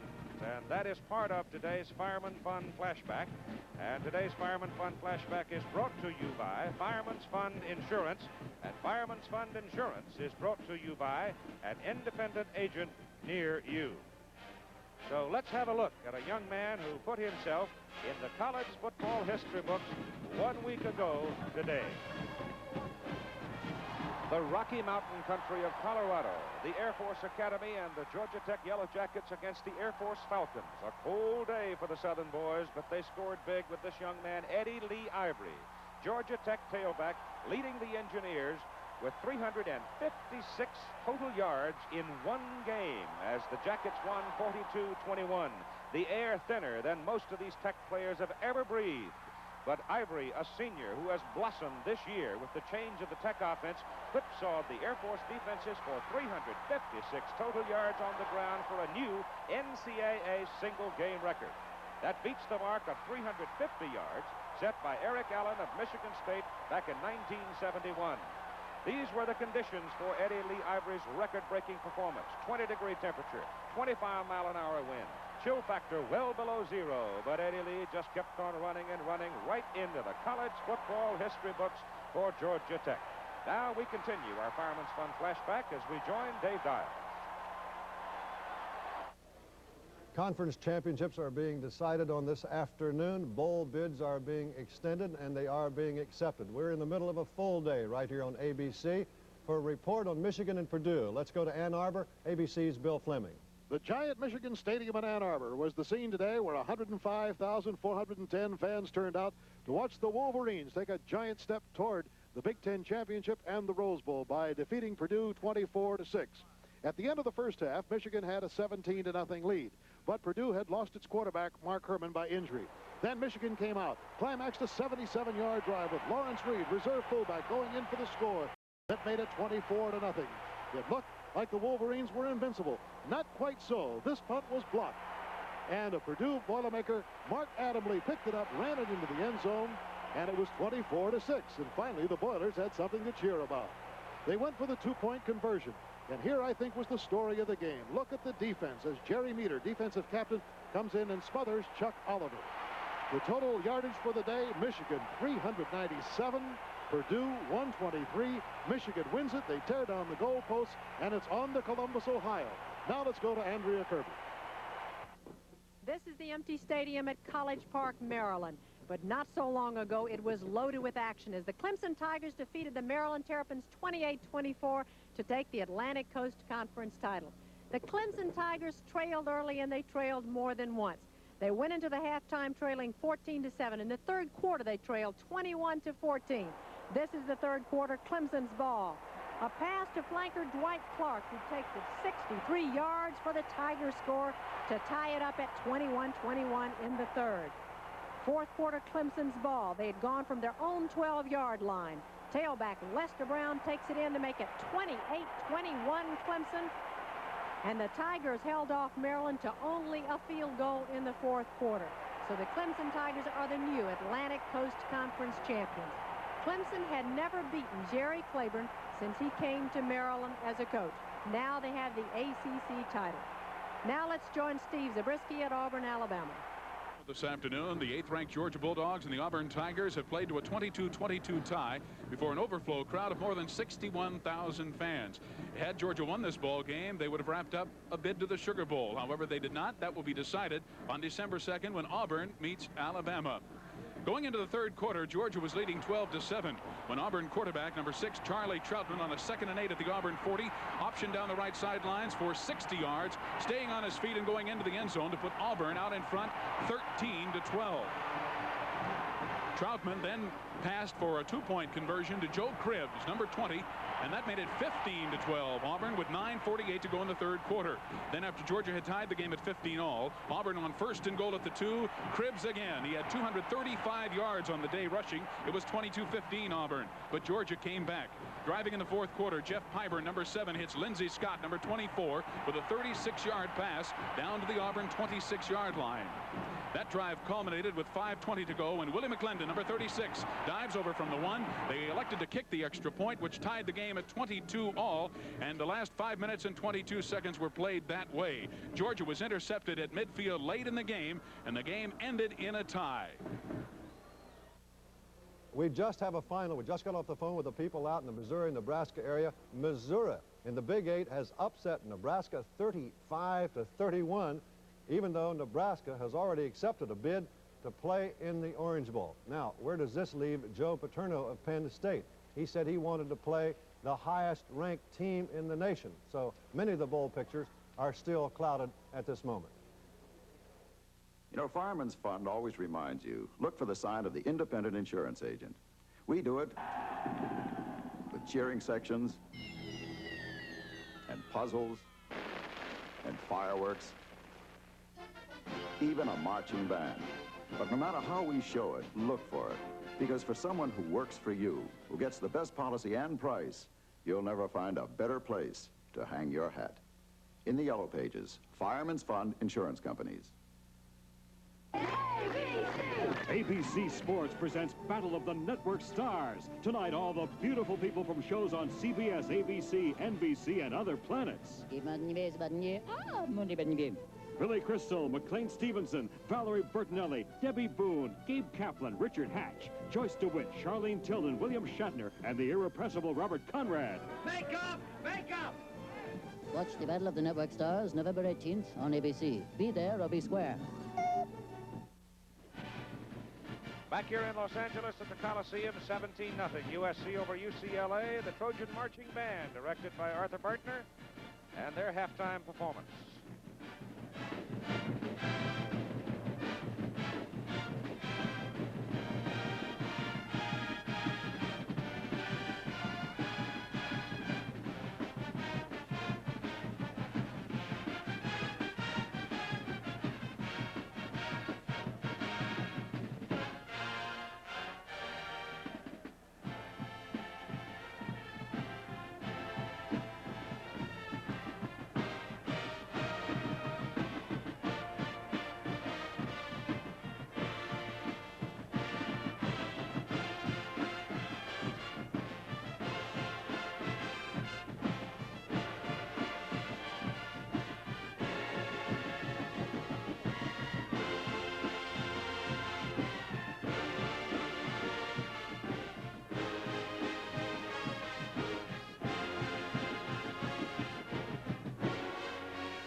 Trojan band in MacArthur Park, which is located just up the road a ways from the Coliseum. This USC-UCLA game is being brought to you by the folks at Chevrolet, who invite you to come on in to your Chevy dealers, coast to coast, for a look at an all-star lineup of cars. By Transamerica, first-rate service. Service at a fair price. By New Schlitz Light Natural Pilsner Beer, still less filling with a taste that's bigger than light. And by Stanley, the do-it-yourself company, makers of tools, hardware, and draperyware. Stanley helps you do things right. The University of California, Los Angeles, located in the community of Westwood. Let's travel across the campus and learn something about it.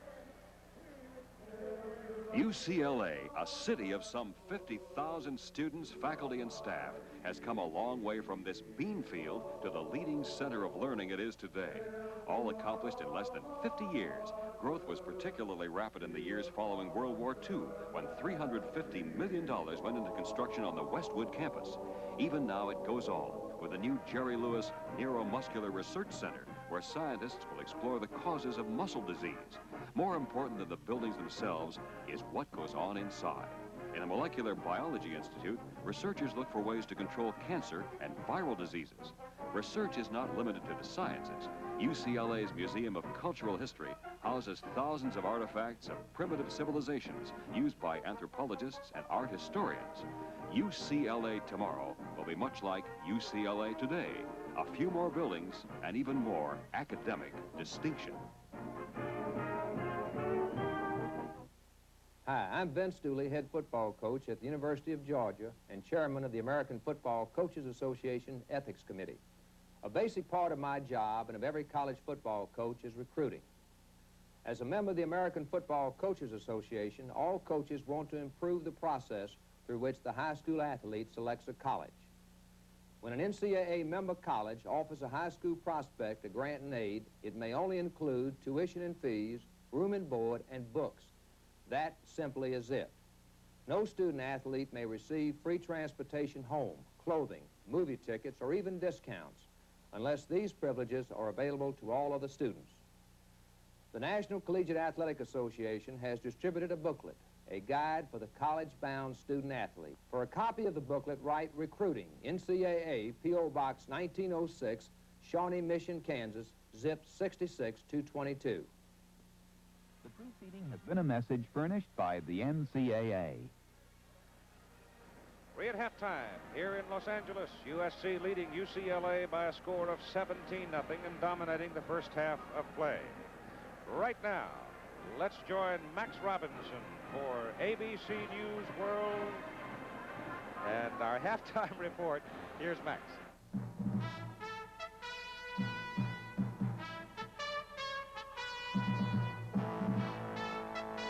From ABC and our news desk in Chicago, the halftime report with Max Robinson. Good afternoon. For days now, we've been hearing reports about the presence in Cuba of Soviet MiG-23 tactical planes. Well, today the Soviets confirmed sending MiG-23s to Cuba, but an article in Pravda denied that the planes present any violation of agreements with the U.S., and it labeled the news reports in this country about the MiGs a scare campaign. Charles Bierbauer has more on that story. Pravda says there have been and are now MiG-23s in Cuba, but the Communist Party newspaper, while confirming the MiG's existence, denies that they are an offensive threat. U.S. officials believe the reconnaissance flights over Cuba have detected a MiG variation capable of carrying nuclear weapons to targets in much of the United States. After the 1962 Cuban Missile Crisis, the Soviets agreed to keep nuclear weapons out of Cuba. The MiGs could be a technical violation of the agreement, but the more critical issue would be the presence of nuclear weapons themselves. The Pravda article called the MiG suspicions a soap bubble, and the Soviets are clearly disturbed by it at a time when they are trying to soothe the Americans towards a SALT treaty.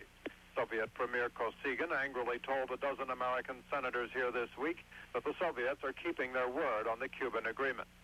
Charles Bierbauer, ABC News. Summary of news, and we're back here in Los Angeles. 17-0 ball game. USC over UCLA, and the two teams now preparing. In fact, the Trojans are making their entrance back into the Coliseum right now, and we're just about ready. for the kickoff of the second half of play.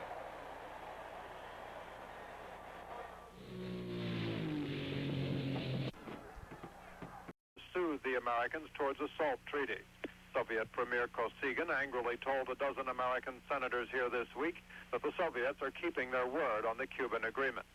Charles Beerbauer, ABC News. Summary of news, and we're back here in Los Angeles. 17-0 ball game. USC over UCLA, and the two teams now preparing. In fact, the Trojans are making their entrance back into the Coliseum right now, and we're just about ready for the kickoff of the second half of play.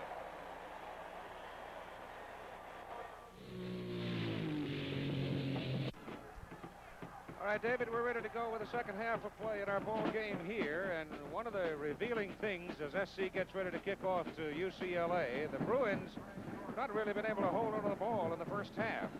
The longest possession they had was the first time they got it at 3 minutes and 20 seconds, ran off 6 plays. And that's been pretty much the story. A turnover also hurt him. It's Theodis Brown taking the ball at the 4-yard line, and Brown comes back up to the 18-yard line. Down he goes. So the offensive unit for UCLA now as they take the field for this first possession of the second half. Bayshore at quarterback, Owens, Brown, Brandt. There's a penalty flag on the field. And the offensive front, it's an illegal procedure call against Southern California, will be Reese at a wide receiver. Montoya, Lee, Odie, Maine, Davis, and Brisbane will be the big guys in the offensive trenches.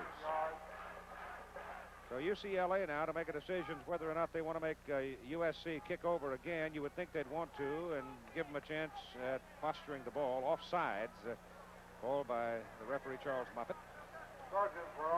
So that'll back the Trojans up to the 35-yard line. That's how we started the game. Keith, it's very apparent that Theodis Brown's injury has certainly slowed him down. He doesn't seem to have the same zip that he's had in previous ball games, and it's awful tough to play hurt. Here we see the halftime statistics. You can see the dominance of Southern California, particularly in the yardage, 201 yards to 93, and the significant yards passing of 88, but there were 2 touchdown passes by McDonald, and he's having a great afternoon with 6 of 8 in the first half and 2 TDs. And he has now completed 67% of his passes in the last 5 games that he's been involved in. Ready to go with the kickoff again. Looking at the time of possession era, you let USC have the ball 7 more minutes and you've got it, you're going to be in trouble. Yeah, I meant to point that out. That's a very good point. All right, Jordan will kick off for the Trojans from his 35. Bruins have Owens and Brown deep. This time Brown lets it go, and it just hits the corner of the end zone for a touchback to the 20-yard line, and there UCLA will put it in play. The University of Southern California defensive bunch. Let's have a look at them. There's Big Myron Lepka, one of the down linemen. Rich Dimmler, fierce fellow from Bayonne, New Jersey. Ty Sperling, big sophomore. Dennis Johnson out of Flint, Michigan, is a linebacker. He's a youngster. Here's another freshman, Ricky Gray, at linebacker. A lot of young people on this Southern California team. They're really high on Ricky Gray. Earlier in the year, they were playing Chip Banks and another freshman, and they moved Gray in there, and he's having a great season. Freeman McNeil opens at the running back position with Brown up close, and Theodis Brown has given the ball, and he dives it over the left side, and he takes a pretty good wallop. And I'll guarantee you, if a guy's got a sore neck, that's not the place he ought to be putting his head. The linebackers and secondaries, Gary Cobb, Larry McGrew. There are a couple of linebackers. Tim Lavender is a cornerback. Larry Brazil, a cornerback for the Trojans. And Dennis Smith at safety, he's only a sophomore, and Ron Lott, the free safety, also a sophomore. Herb Ward is in there, however. Brazil was shaken up early in the game, and he did not come back for the second half. Michael Brandt in motion, second down and 6, and Freeman McNeil with the ball. McNeil gets around the corner, and Herb Ward knocks him out of bounds. Coming over to trying to make the block for the UCLA Bruins, but not quite able to get him out of there, was the center, Odie, and Davis, number 71. You think that free safety, Dennis Smith, who you alluded to here just moments ago, is not a great athlete. He can high jump 7 feet 2 inches. He ought to be able to get up and get a few interceptions. That's right. McNeil now, 7 carries and 43 yards. He is the leading rusher for UCLA. The Trojans now on 3rd down and a long 2 put in the big guys, the goal line defense. Third and a short 3, or a long 2, as Bayshore comes down the line, and he is spun down for a loss. Reaching in, Myron Lapka, number 96, a junior out of Chatsworth, California. And so the Bruins will have to punt from their 25. Lepka made the play. Bruins have had poor field position most of the day, with the exception of 1 or 2 times in the second period. And the Trojans have held, forcing a punt again. I don't know what I'm paying it for. McFarland hits it at the 15. He had a little pressure. Gets it off. Pretty good kick. Butler comes up and makes the catch. Butler takes it. Raymond Butler dropped it midfield. And so USC takes over after a 33-yard punt by McFarland. First down. It's just going to be over the midfield stripe on the UCLA side. So it's the Trojans' first offensive possession of the third quarter. First and 10 on the Bruins, 49-yard line. Ball is just over the midfield stripe, as you can see, as McDonald sets USC. Sends Rakshani wide to the left. Gives the ball to Charles White, the tailback, and White hits it down inside the 47 for 3. The SC offensive backfield unit, McDonald, White, Kane, and Williams, and Kane was really outstanding in the first half. Up front, the offensive line unit, Hunter, Van Horn, Buddy, Peters, Powell, Howell, Page, and Sweeney. Kane grabbed off 60 yards in that first half. He caught a couple of passes and turned in several thundering blocks. Second down and 7. Williams moves out wide to the right side. McDonald delays it, gives it away to Charles White. White gets a big block from number 71, Brad Buddy, and he is going to be short of the first down. As he gets close to the 41, he's got to go to near the 39. Jerry Robinson, linebacker, UCLA, 84. One of the great linebackers in the country. Here he comes flowing with the play and moves right over and grabs Charles White after he picks up about 3 or 4 yards. He's a good one. And it's third down, 1.5 yards for the first down for the Trojans at the Bruin 41.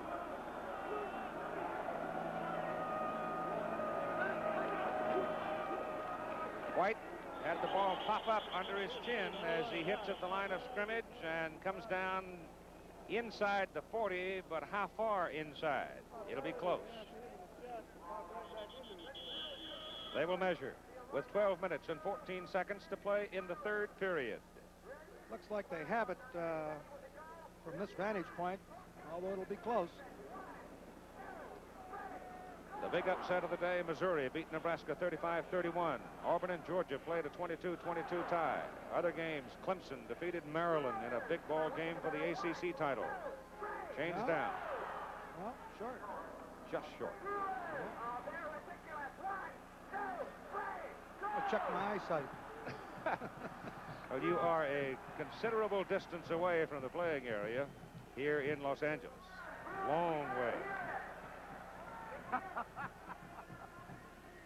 That is, if you're sitting in a press box.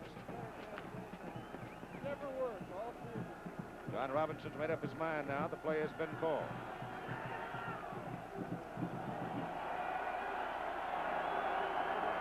Just inside the 40. Change of place. Fourth down. Need about 6 inches. And they'll go. Kane. Don't know if he made it. Bruins stuffed him right at the line of scrimmage. What they held. Well, you got some horses in there. Tui Asasopo in the middle, Don Hopwood and Billy Don Jackson, 252, 242, 231. They will measure. Well, they get right down in there low defensively, and they root right underneath the blockers so that they can't drive them out of there, neutralize the offensive force, and they did do a great job on that defensive play. Let's see whether or not it happened.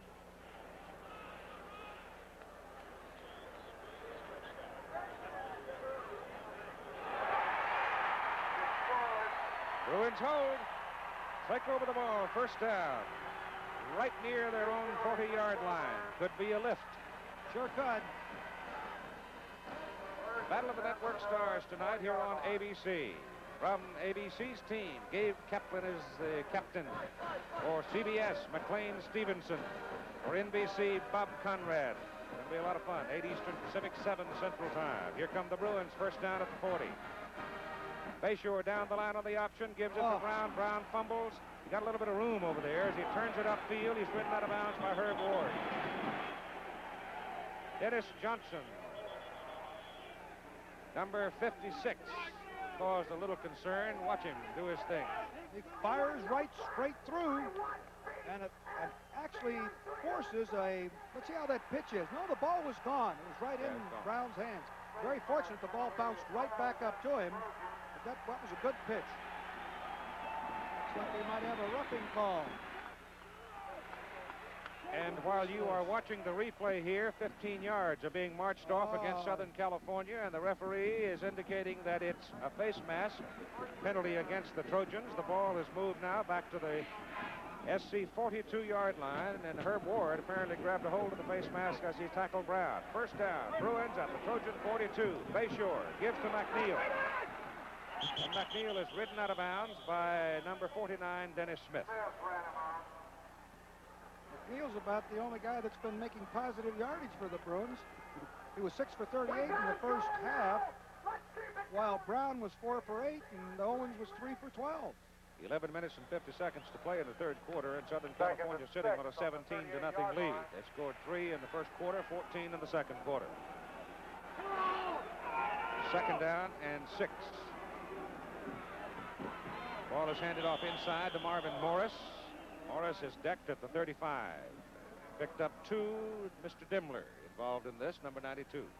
Great nose man for the Trojans. Has been there, played that position a number of years. You see him right over the center. He's driven off here, but then he slides off the blocks. They're trying to rake through on him, and he avoids the blockers and comes back and helps him on the tackle. When you weigh 255 pounds, you're 6'6", and you're from Bayonne, New Jersey, with a fierce beard and flaming eyes, you respect it. Third down, they need 3.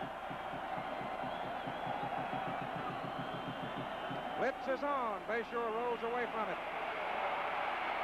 Down he goes. Then right into Ty Sperling.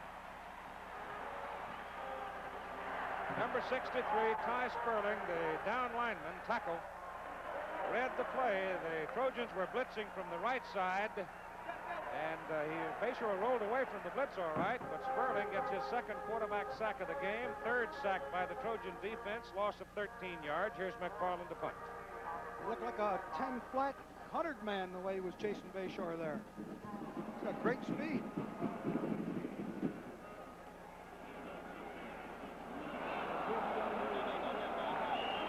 There's a penalty flag. Now we'll see who moved first. Whether it was an offensive lineman, I'm not sure that contact was made. There appeared to be some encroachment by one of the USC linemen, but it could have been the result of movement by UCLA.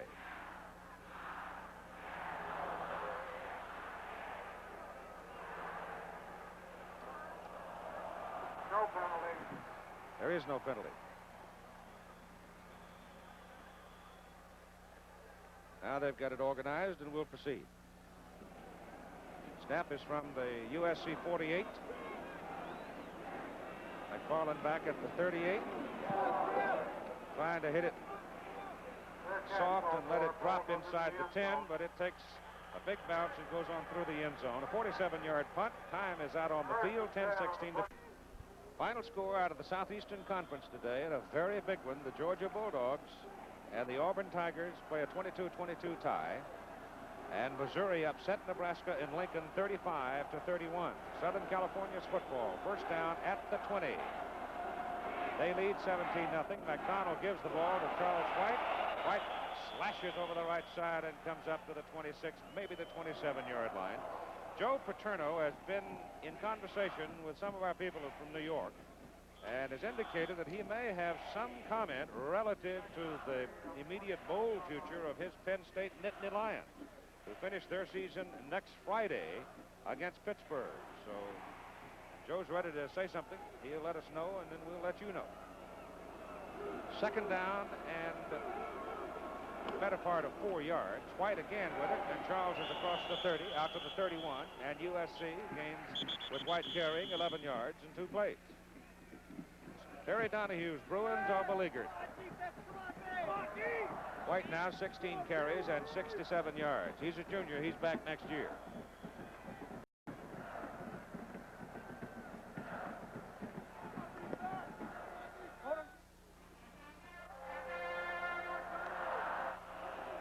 From the 31, give it to Lynn Kane. Kane is out to the 34 for 3 yards. 2nd and 7 coming up.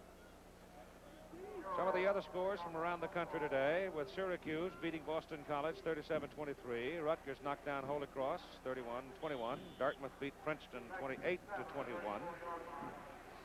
Games in the Ivy and eastern part of the country, with Yale winning today, and Brown. Cornell, Big Red, beat Pennsylvania. Florida edging Kentucky. Good ball game there. 2nd down, 8. Let's call it, with White getting some blocking on the right side of the line, and White is up across the 45. Tremendous block by Buddy. Number 71 got him going. He's also a junior, back next year. The backside guard pulls on that play. They fake up the middle, and then they give the ball to White, and Brad Buddy pulls 6'5", 253, and can really move. Yep, his daddy is Ed. You bet. Who knocked down a lot of folks before he quit playing, didn't he? First down. Very near the 45-yard line for SC. They lead 17-0 with 8:25 to go, 3rd period. White again. Up, that's Ford, 22. Ford. And getting good movement. White has been troubled throughout his collegiate career at SC. Ooh, look at what Johnny Major's Volunteers did today. But White's been troubled by leg problems. LSU gets upset by Mississippi State. He looked very sound on that carry as he wiggled in there for about 6. 2nd down, 4. Just over midfield at the UCLA 49. Fullback Kane to the 47 for 2. It'll bring up 3rd down and short yardage. White now is 46 yards short of becoming the Pac-10's all-time leading rusher with a year to go and a game to go. You imagine that when you're talking about the O.J. Simpsons and the Garretts and the Davises and the Bells. And here's another one in the long line of the Trojan tailbacks, and he's not as big as the other guys. 3rd down, 2. White. And he will not get the first down. Dogged, determined defensive pursuit by UCLA. Jeff Muro, 81, and Ike Gordon, 92. And White is held short of the first down, and that probably will bring on Marty King, the punter. They're marking him down at about the 47. Leaves them 2 solid yards short of the first down. Ohio State beating Indiana today. And that sets up the Michigan-Ohio State battle next week, where Ara Parsegan's gone, and where they, as you saw in Max Robinson's news report, they've got a lot of snow and ice up in that upper Midwest. King bobbles it. Bruins get him. Back at the 40. The UCLA defense playing a gutty ball game and keeping their hopes alive. Well, he had a good snap. He just flat out dropped the ball. Ball is at the 41. Snap was a little high. Took the eye off of it, I suspect. Whatever, the Bruins have it at the 40 of SC. 17-0 ball game. Bayshore gives the ball to Freeman McNeil. Penalty flag goes down at the line of scrimmage as McNeil punches to the 35 for 6. Let's check the penalty call. Looks like the umpire threw it. The Bruins want to get back into this ball game. They've just got to get on the scoreboard, and here they come up with a holding penalty. They get a break and then turn around, and now they've got going to wind up with 2nd and 25, or 1st and 25. It looked like it was Lewis Sharp, 67, holding Dennis Johnson, number 56. Iowa State beat Colorado today. Earl Bruce's Cyclones. Kansas State beat Kansas, 36-20. They'll have a new coach at Kansas next year. Arkansas stayed very much alive in the bowl picture, too, with a 26-7 victory. And Rice beat Baylor. Look at that. 1st and 25 for the Bruins back at the 44. They keep it on the ground, but not for much. Gain is out to about the 46 with Freeman McNeil carrying. Texas Tech and SMU having a good one today. Hey, the Red Raiders, Rex Dockery hadn't done that badly down there, picking up after Steve Sloan. 16-3, Stanford leading California at halftime.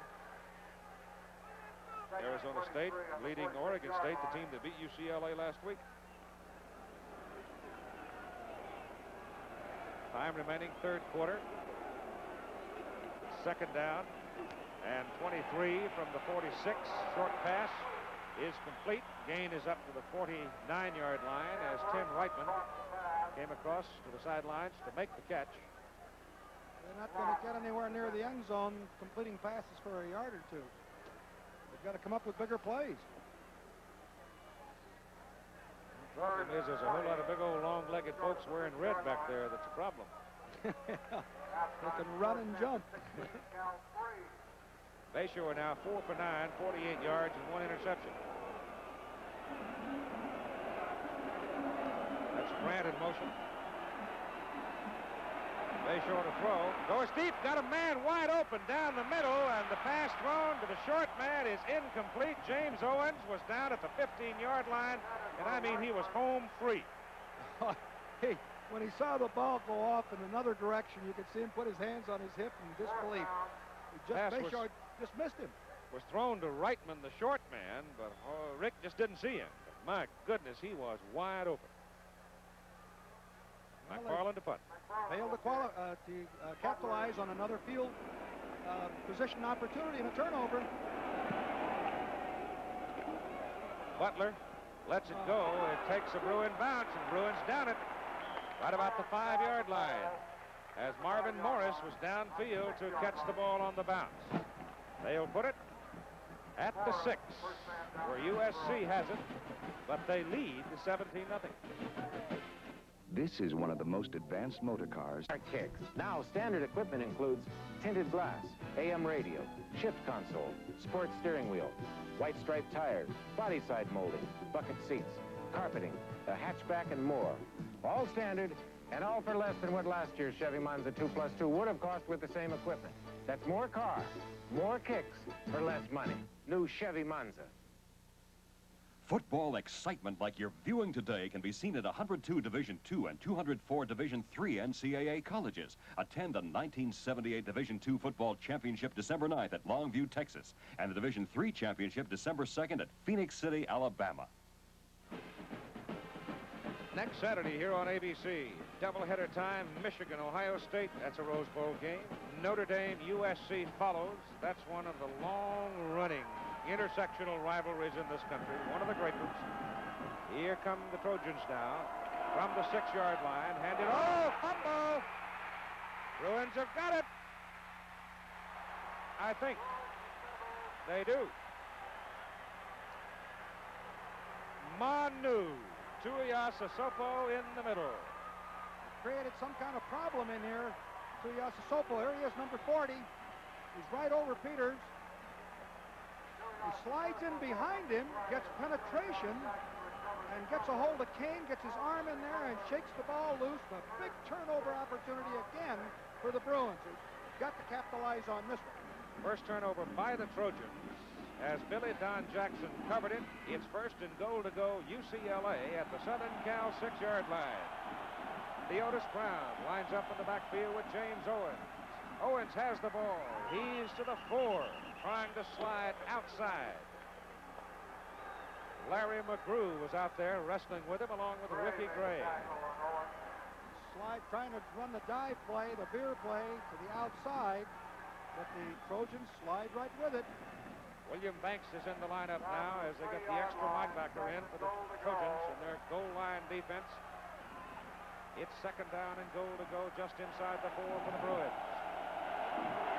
Ball given to Theodis Brown. Brown punches down close to the 2-yard line. Tough yards. down linemen, Alapka, Dimler, and Sperling. The linebackers are Cobb, Johnson, Gray, Banks, McGrew. I think they can hear it from here. Touchdown on 3. Touchdown, ready. 1, 2, 3. 3:50 to go, third quarter. Third down, goal to go. The Bruins are a man short. Bruins are messed up. Now they get the man out wide to the right side. Count heads. Is that 11 or 12? Motion. Oh, my goodness. Man goes into the end zone, James Owens, but there's penalty flags all over the field as the Bruins were messed up. Well, there was motion on the play. I think that Bayshore probably should have stepped away from center and called timeout rather than to take this 5-yard penalty that's going to come. They were short a man. Then they had motion on the play that was legitimate motion. And then they had illegal motion by a flank back. It's now 56 yards in penalties for SC in the game, 40 yards in penalties for UCLA. And the ball backs up to the 7. Third down, goal to go from the 7. Now they're probably got to go to the air. Brown and Owens. On the backs, they move Owens up into a slot. Now Bayshore calls timeout. Maybe he didn't like what he saw defensively, and he's going to the sideline. His cause would have been better served that he had done it the play before.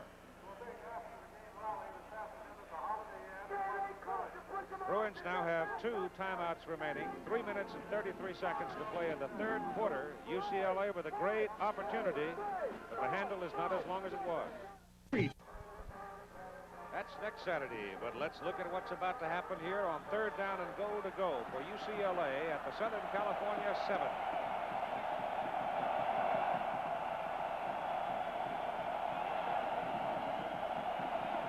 Bayshore to pass. Throws it short. Pass is caught down at the 6-yard line by James Owens.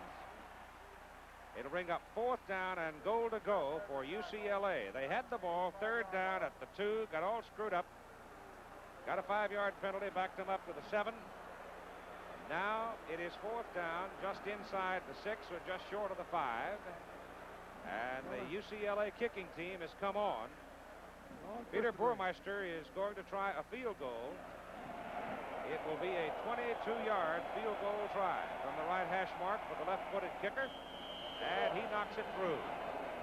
So, Burmeister, 14 of 19 this year in field goals.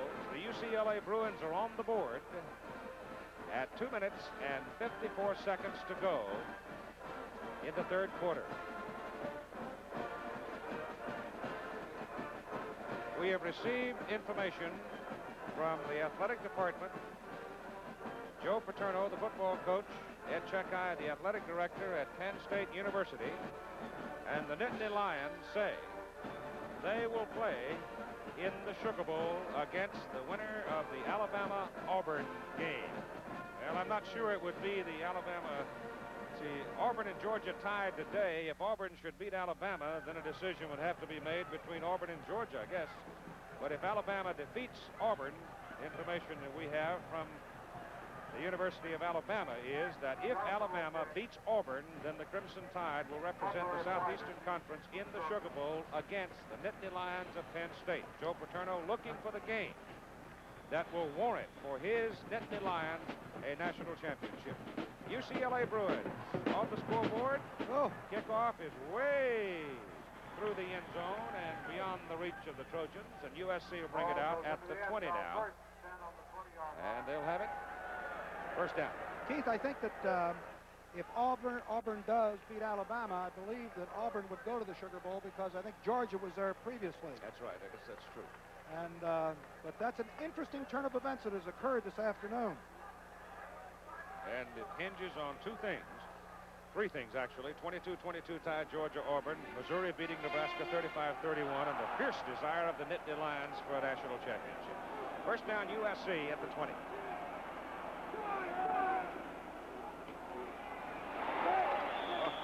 Not much there for White as Tuiasosopo slid through there and down he went. He's some kind of football player. There he steps to his left, neutralizes the blocker, stands him right up, throws him off, and steps right in and puts his number right on Charles White. Charlie knew that someone was there. Woo. Got a yard, despite being manhandled. Second down, 9.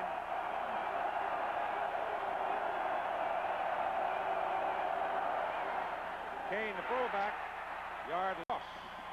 Hit behind the line of scrimmage by Arthur Akers, number 39, an inside linebacker who punched through the blocking.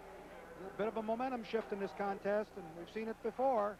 Team leading now has not been able to generate a first down, has fumbled deep in their own territory, has given up 3 points, and now having difficulty moving the ball. It'll be third down and 10. White in the game, 20 carries, 86 yards. Kane, 17 carries, 69 yards for SC.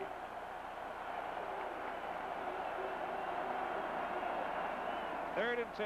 Ball given to Charles White.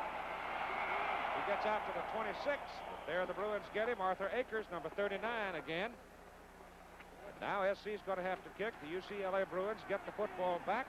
If they handle it all right, they'll have very good field position. Now, you know what happened to Marty King the last time he was back there to punt the ball? There's a turnover opportunity for the Bruins, and if this occurs again, they'd have terrific field position. They'd be right back in this contest. Here they come. High snap again. Ooh. It is off. Not a very good kick, but it's a pretty good roll. Yeah. In fact, a very good roll. He really got more out of that than he deserved on the punt. Well, they put a lot of pressure on him, and he kicked a low ball. Mike McDonald does the snapping for USC. And again, just to simply acquaint you with the basic facts of the circumstance, Southern California centers that they started the season with are all hurt. Well, he made a great grab of that ball. The ball was snapped high, and he had to get it away rapidly, and the ball was kicked low. Look at here. He might have gotten a piece of that the way that ball reacted, although it rolled very favorably for the Trojans. Yeah, rolled 25 yards for a 45-yard kick. First down, UCLA at their own 29-yard line. They're trailing by 14 points. Come on. And the handoff goes over the left side to James Owens. He's a 188-pound senior out of Sacramento. And he's out to the 33-yard line for 4. 40 seconds left to play in the third quarter. Southern California scored on a field goal of 21 yards in the first quarter, 2 touchdowns in the second quarter. The Bruins have come back now with a 22-yard field goal in the third quarter, as the UCLA defense has played tough here in the second half. In fact, they played a tough game all the way. Blitz is on. Oh, wow. Running lot. He timed it just right, read it just right, and got the Bruin quarterback before Rick Bayshore had a chance to even get it thinking about making a play. Keith, you've got to suspect that the Trojans know the starting count, or snap count, of the Bruins, because he really timed that perfectly, right on it. Third quarter is over. After 3, a 17-3 ball game, SC. Stanley Power Lock rules are the best-selling tape rules in America, and we keep making them better. Our latest innovation is the 1-inch wide blade. It's wider, so it stays rigid up to 7 feet. Now one person can do jobs that used to take 2, and the new safety return brings the blade back slower and smoother. A 1-inch wide Power Lock. It lets you do it yourself all by yourself. We want to help you do things right. Buy either of these inch-wide Power Lock rules, and Stanley will send you a keychain rule free. Before we rent you a Jeep. We go to the final period of play in the football game between Southern California and UCLA. The Bruins have the ball at their own 29-yard line. The line marker says 3 on it. Third down. They trail by 14 points. Bayshore to throw it. Now you'll run it. He's got some room. He's got just enough foot speed to get him across the 40 to the 41 and a first down. This is one of the things that Bayshore can do. He can run that football. Although they've had a lot of negative yardage on passing attempts, he scrambled out, picked up the first down, and going to keep this drive going. Trojans have sacked the Bruin quarterback 4 times for a minus 33 yards, and those are the numbers for the 3 quarters. You can see UCLA's total is only 69 yards on the ground for 3 quarters. After 3, a 17-3 ball game, SC. Stanley Power Lock rules are the best-selling tape rules in America, and we keep making them better. Our latest innovation is the 1-inch wide blade. It's wider, so it stays rigid up to 7 feet. Now one person can do jobs that used to take 2, and the new safety return brings the blade back slower and smoother. A 1-inch wide Power Lock. It lets you do it yourself all by yourself. We want to help you do things right. Buy either of these inch-wide Power Lock rules, and Stanley will send you a keychain rule free. Before we rent you a Jeep. We go to the final period of play in the football game between Southern California and UCLA. Bruins have the ball at their own 29-yard line. The line marker says 3 on it. 3rd down. They trail by 14 points. Bayshore to throw it. Now you'll run it. He's got some room. He's got just enough foot speed to get him across the 40 to the 41 and a 1st down. This is one of the things that Bayshore can do. He can run that football. Although they've had a lot of negative yardage on passing attempts, he scrambled out, picked up the 1st down, and going to keep this drive going. Trojans have sacked the Bruin quarterback 4 times for a minus 33 yards, and those are the numbers for the 3 quarters. And you can see UCLA's total is only 69 yards on the ground for 3 quarters. Bayshore hands the ball off, and a lot of helmet bumping down in that trench as he penetrates to, appears, the 43-yard line. I think that's the biggest difference in the Trojan team this year as opposed to a year ago is the quickness of the defense. They react immediately to run plays, as evidenced by the fact they came into this ball game leading the conference in rushing defense with only 101 yards, and they do swarm to the ball. 2nd down 8. Theodis Brown got 2. Trojans fake the blitz, now back off. Bayshore back to throw it. Loops it downfield for Owens. James does not hold on. The ball was just a little short. He had 2 steps on the Southern California defender. Tell you what happened there. Ricky Gray had him one-on-one, and he couldn't stay with him. They were in man coverage. You'll see even Lott came up. He thought it was going to be a tight end screen to the right side, but here Bayshore turns and throws back. Owens has got the ball, and you'll see Ricky Gray here trying to cover him one-on-one, but he's 2 steps short. He lost him, but Owens dropped the ball.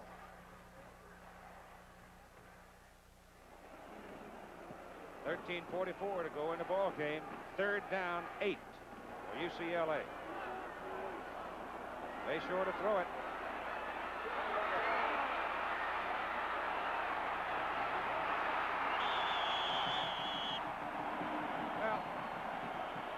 Sperling is over there making one more tackle on the afternoon. That's the 3rd time he's hit that quarterback behind the line of scrimmage. I was absolutely fascinated by a scuffle that was going on between 2 big linemen and one of the UCLA people blocking Lapka. And I can't see how in the world he got away without a holding call, but he did. That's the 5th sack in the ball game. And Sperling move? He is really tough. fast. 4th down, McFarland is in the punt. Gets it away, Butler at the 30. Butler takes it.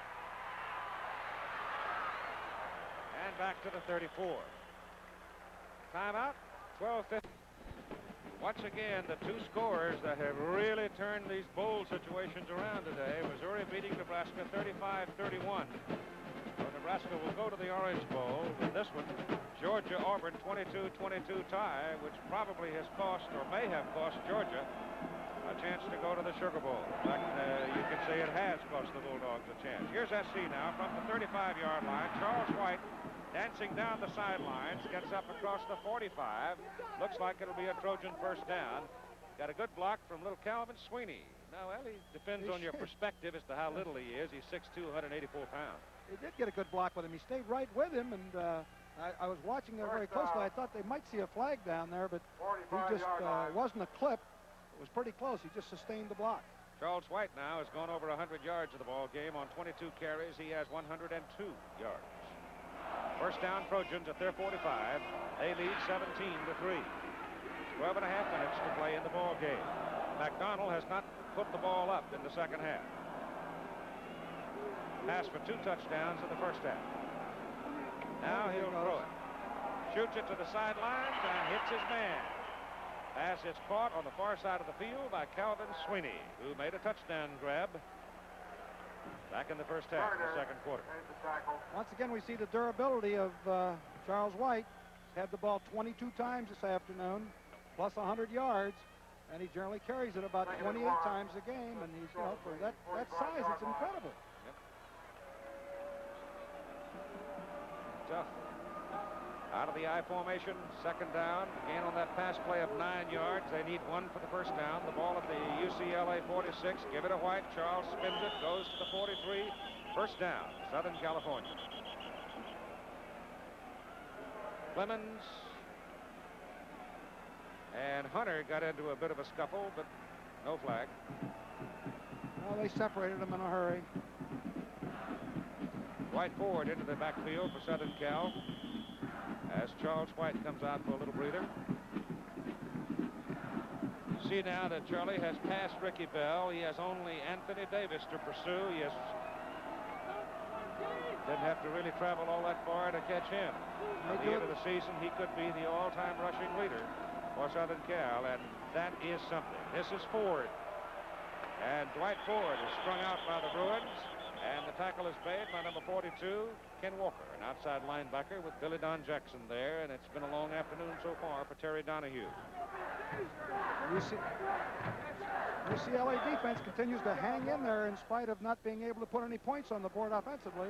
They're well at the top. They've got some good football players in there. Manu Tuiasosopo, Robinson, Easley. Good defensive team. Second down, 11. Out beyond the 43. Ford just kept wiggling, and the hole kept staying there, and he's down to the 35. It'll be about 2 yards they need for their first down. Third down and 2. The thing that is impressive on that play is when they turn the corner, not only the runner, but all the blockers generate momentum. And they're liable to run that thing outside, back clear over the center, off tackle, over the guard. And that's why it's so difficult to defend it. Third down, long 2. McDonald has it. Throws it. Has a man wide open. James Hunter. The ball was thrown a little bit high. And Hunter would probably have skipped right on in for 6 had he been able to make the catch. Billy Sims had another one of those days, didn't he? 209 yards as Oklahoma rolled up 62 points in beating the Cowboys 62-7. I think they were mad about last week. Woo. 62. Oklahoma obviously a bowl team, but the question is which one? Coming after him again. Marty King trying to knock it out, nope. But it skids into the end zone. And at 9:48 to play in the ball game. The UCLA Bruins get it one more time, but they get it at their 20, first down. And they trail by 14 in the ball game. Southern California right now trying to sit on that 14-point lead and go to the Rose Bowl. Here comes the king of beers. Here comes the king. Here comes the king. Here comes the big number 1. Here comes the king. Budweiser beer, the king is second to none. When you say Bud, the king is coming. Let's hear the call. When you say Bud, you've said it all. When you say Bud, you've said it all.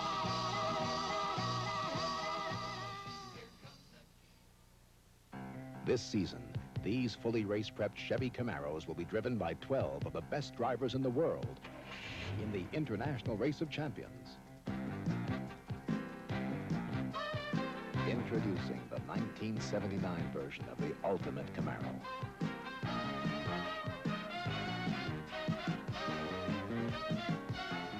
The Camaro Z28, from people who know what performance is all about. Chevrolet. This fall, there's a new dimension to NCAA football. 38 NCAA colleges have formed the new Division I-AA. Climaxing the initial Division I-AA season will be the first National Collegiate Division I-AA football championship on December 16th. Reset it one more time. The Rose Bowl is on the line. Southern California leads 17-3. UCLA, relatively ineffective all day offensively. They have the ball. 9:48 to go in the game. First down at their own 20. Bayshore put it up. Maybe. Nope, he won't.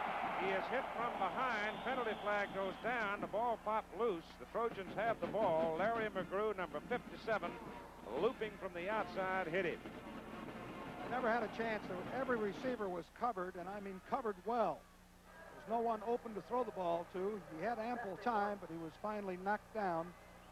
He recovered his own fumble. And on top of all of the grief, they get a holding call against them, which will cost them 10 back if the USC Trojans decide to accept it. And they probably will. Then on the other hand, they may not. Nope, they don't want it. They'll take the down. And the loss. They've got about 6 yards. Here's some of the news beginning to come through on the Liberty Bowl is a lock. That's the matchup. Missouri, off that win today, over Nebraska, getting in against LSU. The Gator Bowl will be Clemson against the loser of the Ohio State-Michigan game, which you'll see next week. And we told you earlier, Penn State going to the Sugar Bowl against the winner of the Alabama-Auburn game. Outside, Freeman McNeil tries to go. He gets out there a little bit, but not a whole lot, as Ronnie Lott runs him down with 9 minutes and 25 seconds to play in the ball game, and it's going to bring up third down and about 11 yards to go.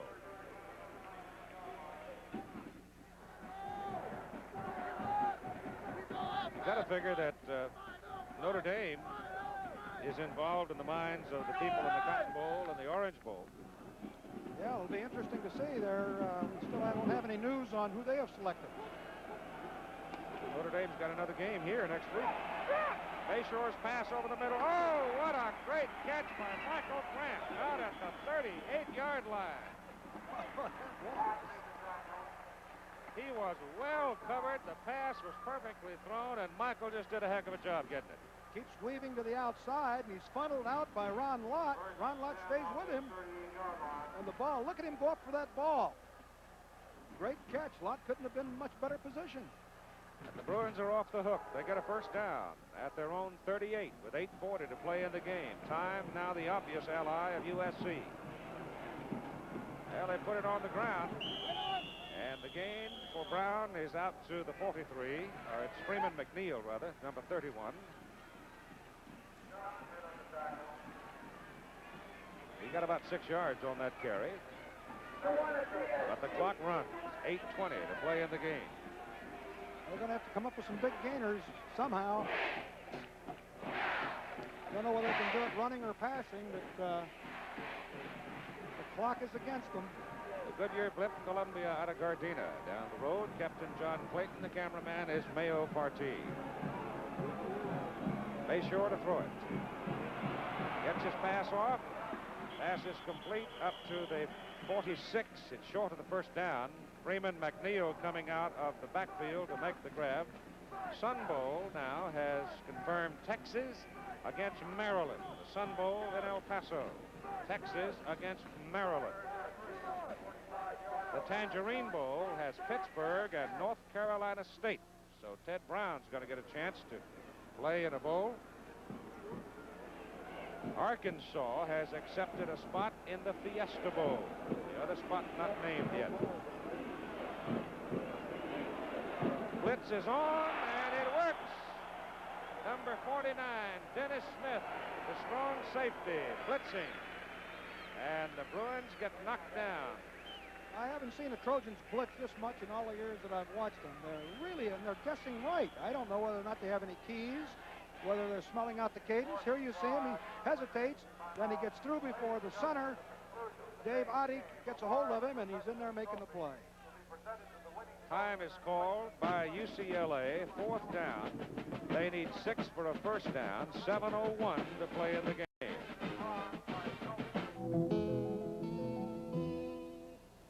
This small machine has helped shorten a lot of the lines you used to wait in. It's an IBM disk file. It's used to store computer information and to retrieve it. Many airlines, for example, use them to store millions of reservations, and they can find a single reservation in seconds. IBM introduced disk files 20 years ago, and we've made tremendous strides since. Today, they hold more information, deliver it faster, and cost less to use. A lot less. Storing 1,000 airline reservations like these used to cost about $60. Today, it's less than $1. Now, we're developing a more efficient magnetic read-write head that glides millionths of an inch above the disk. Lower glide height helps the head handle more tightly packed information. That helps lower costs, and that's very important in inflationary times like these. You know, this is a competitive industry. It's a constant challenge to make our products the best. IBM, helping put information to work for people. Thank you, let's all get down and get funky. Watch the Battle of the Network Stars on ABC, November 18th. ABC's NFL Monday Night Football this week. This coming week, Miami Dolphins and Houston Oilers under the dome at 9 Eastern Time. Miami 8-3, Houston 7-4. Bob Greasy, Delvin. You're going to see 2 great running backs in that game. Delvin Williams for Miami and Earl Campbell, who's had a heck of a year for the Houston Oilers. Here's UCLA on 4th down. They will punt it. They have 1 timeout remaining in the ball game. They're down by 14 points. And the kick is away by McFarland to Raymond Butler. Fair catch ball. Trojans have the ball. First down at their own 23-yard line. That was a 35-yard punt. Terry Donahue felt that there was plenty of time there's 7 minutes left to go.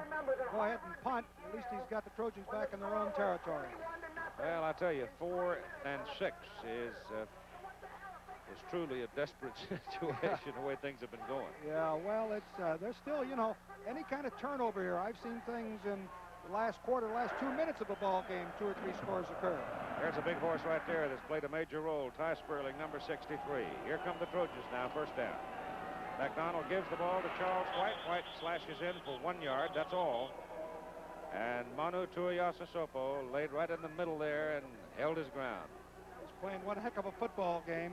See number 40 there, the 4. Rolls to the outside. Oh, he's being held in there, too. And he comes back and makes the play anyway. You got to really grab onto him. 2nd down and 9, SC, their own 24. 6:25 to play in the game. White. Well, that little guy, 183-pounder, just keeps on coming, doesn't he? Brad Buddy, the big offensive guard out in front of him, runs right over and picks him up. Boy, he took a real shot that time. I thought he was hurt, but he just bounces up and gets right back into the huddle. He's durable. I mean, he really got popped that time. It'll be 3rd down 3, Southern Cal.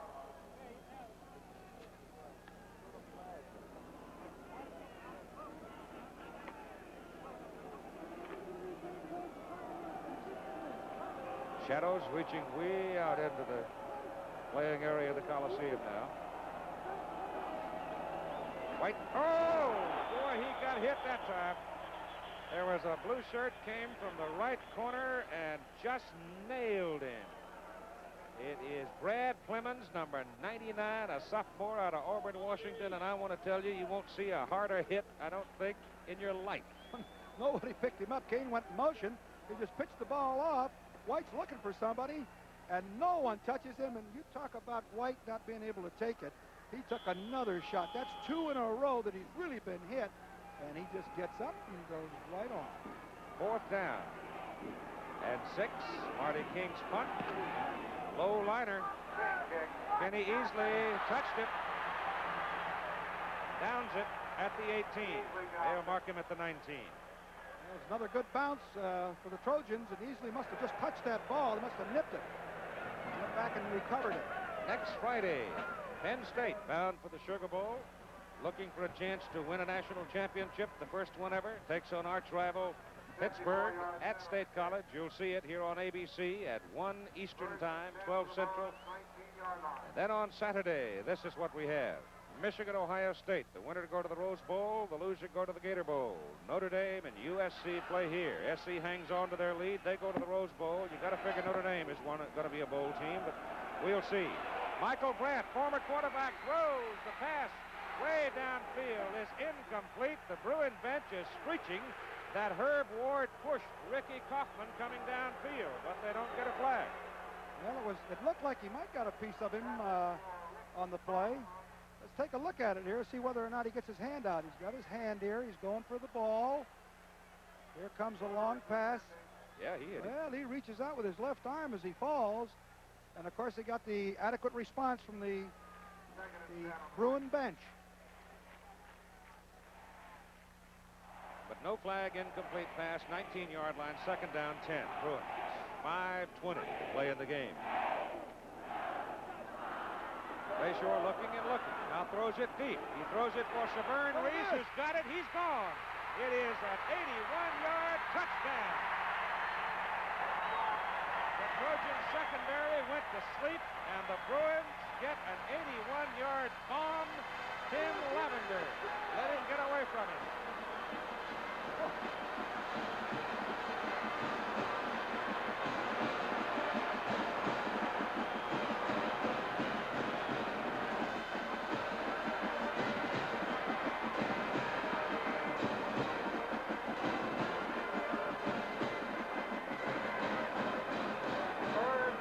Bayshore threw the ball there, I think, just about as far as he could, and you can see by now that Severn Reese was gone from Lavender. He put it right in there, too, and he beat Lavender on the play.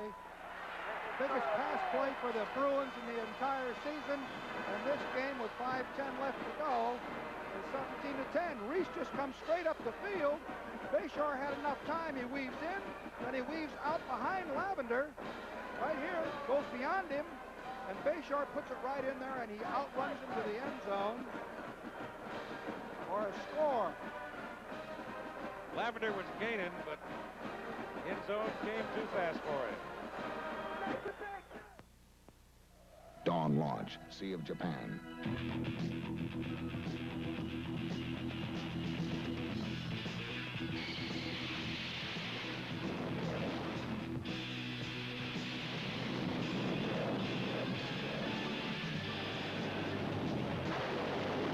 The Navy. See a recruiter or call toll-free. It's not just a job, it's an adventure. The Goodyear Tiempo is the all-season radio proved last year. Goodyear's Tiempo was a steel-belted snow tire for Cheryl Barnes. My Tiempo's really gripped in the snow and helped me get through it. Goodyear's Tiempo was a rain tire for Bobby Graham. My Tiempos made a real big difference in driving in last year's rain. Tiempo is the rain tire, snow tire, sun tire, the one tire that does it all. Goodyear's Tiempo. One tire you can drive with confidence all year. 3 top college clashes this week. Friday, 1 o'clock Eastern, #1, Penn State battles Pittsburgh. And Saturday, #7, Michigan tackles Ohio State. And 5th-ranked USC takes on #10, Notre Dame. The action begins Friday on ABC. The UCLA Bruins are very much alive, thank you, at 5:10 to go in this ball game. 17-10, the Orange Bowl has confirmed Oklahoma-Nebraska rematch in their game on the night of January 1. UCLA's kickoff. Fielded by Butler. Butler is spun around and down at the 19-yard line by Dave Gomer, number 43. Now, this got a UCLA defense will try to muscle it up and take the ball away from Southern Cal. 17-10 ball game with 5:05 to play. I know one Trojan that's a little bit nervous about this. Big John Wayne, who probably thought this game was pretty much in the bag, and now they've got problems. They do, for a fact. From the 19. McDonald asks for quiet. It is no place to gamble. Make a mistake down here and turn it over, and the Bruins could jump on them real quick. Naming our offensive and defensive players of the game in just a few minutes. 5:05 to go.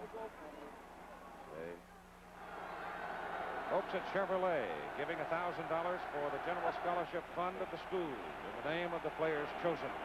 First down at the 19. Most of the noise is coming from the UCLA side of the field. They get the play away just in time as Charles White breaks it out and comes up to the 28. Almost popped out of there.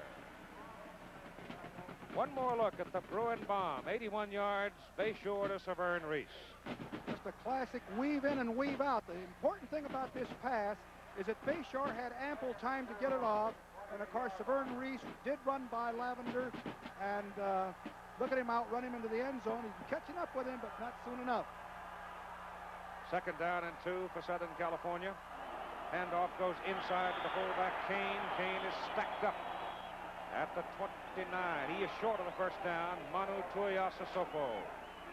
You know what these two coaches are thinking? Oh, that Robinson says, I need a first down.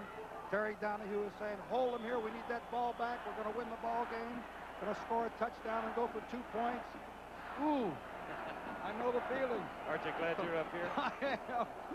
4 minutes to play in this game. 17-10. Third down, half a yard for a first down. McDonald backs off.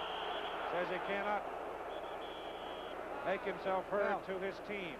How about this one, Keith? Which one's going to be the home crowd on this one for the when you get a discretionary timeout or you get the crowd noise not quieted down? All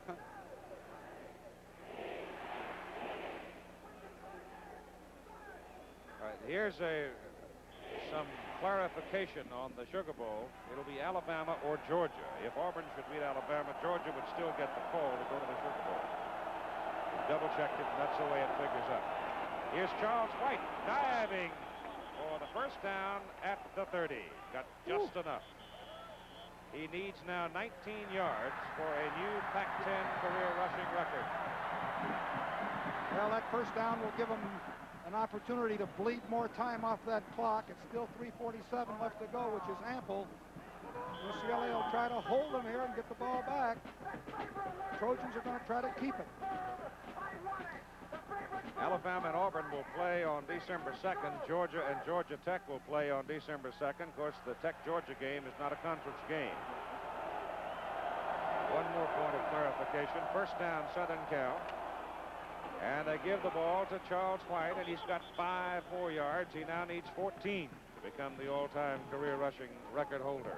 I think the amazing thing is Charles White is carrying that ball, as we have spoken earlier. But UCLA is lined up in an 8-man front, anticipating run. The secondary is up there close, and he still picks up 5 yards. Now we've got him at needing 13 yards to tie and 14 to break the record. And he's got a full year to go. Look at the number of guys up there on the defense. Second down, 5. 2:50 to play in the game. Trojans trying to sit on the ball. They give it to White again, and Charles breaks it big. Out across the 40 to the 43. Pat Howell just destroyed one of the Bruins to open the door for Charles White. Big guard, 255-pound senior out of Fresno.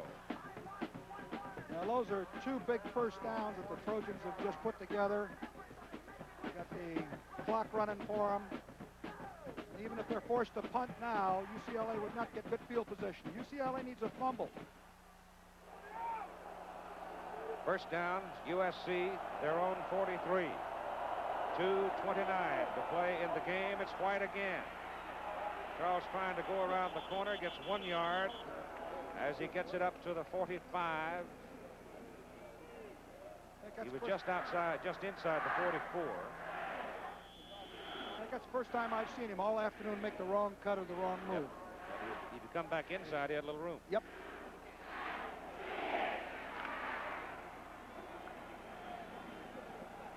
Two minutes to play in the game. Needs 3 more yards to tie 4 to become the all-time runner in Pacific 8, now the Pac-10. Wedges for 2 more. It'll bring up third down and long for Southern Cal, and now John Robinson's got to make a decision. Put it up or sweep it. So does Terry Donahue. The clock is running against him. He's only got 1 timeout. When does he decide to use it? 1:30 to play in the game. The winner goes to the Rose Bowl. Right to the tunnel. some feeling that UCLA, if they lose the game, will not go to any bowl. That is not confirmed. This is it, Beck. Third and long, give it to White. He's got his record, he's got a first down, and I think Southern California may have the football game. With 1:11 to play, Charles White sweeps it left.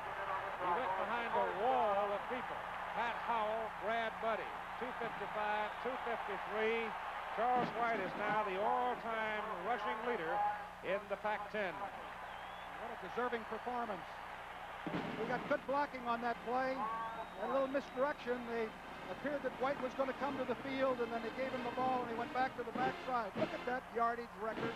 And what Charles White has accomplished was still a year to go. First down, Trojans. Charles White has to be your offensive player of this ball game.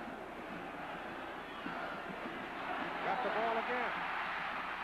Got more yardage as he goes inside the 40 to the 37.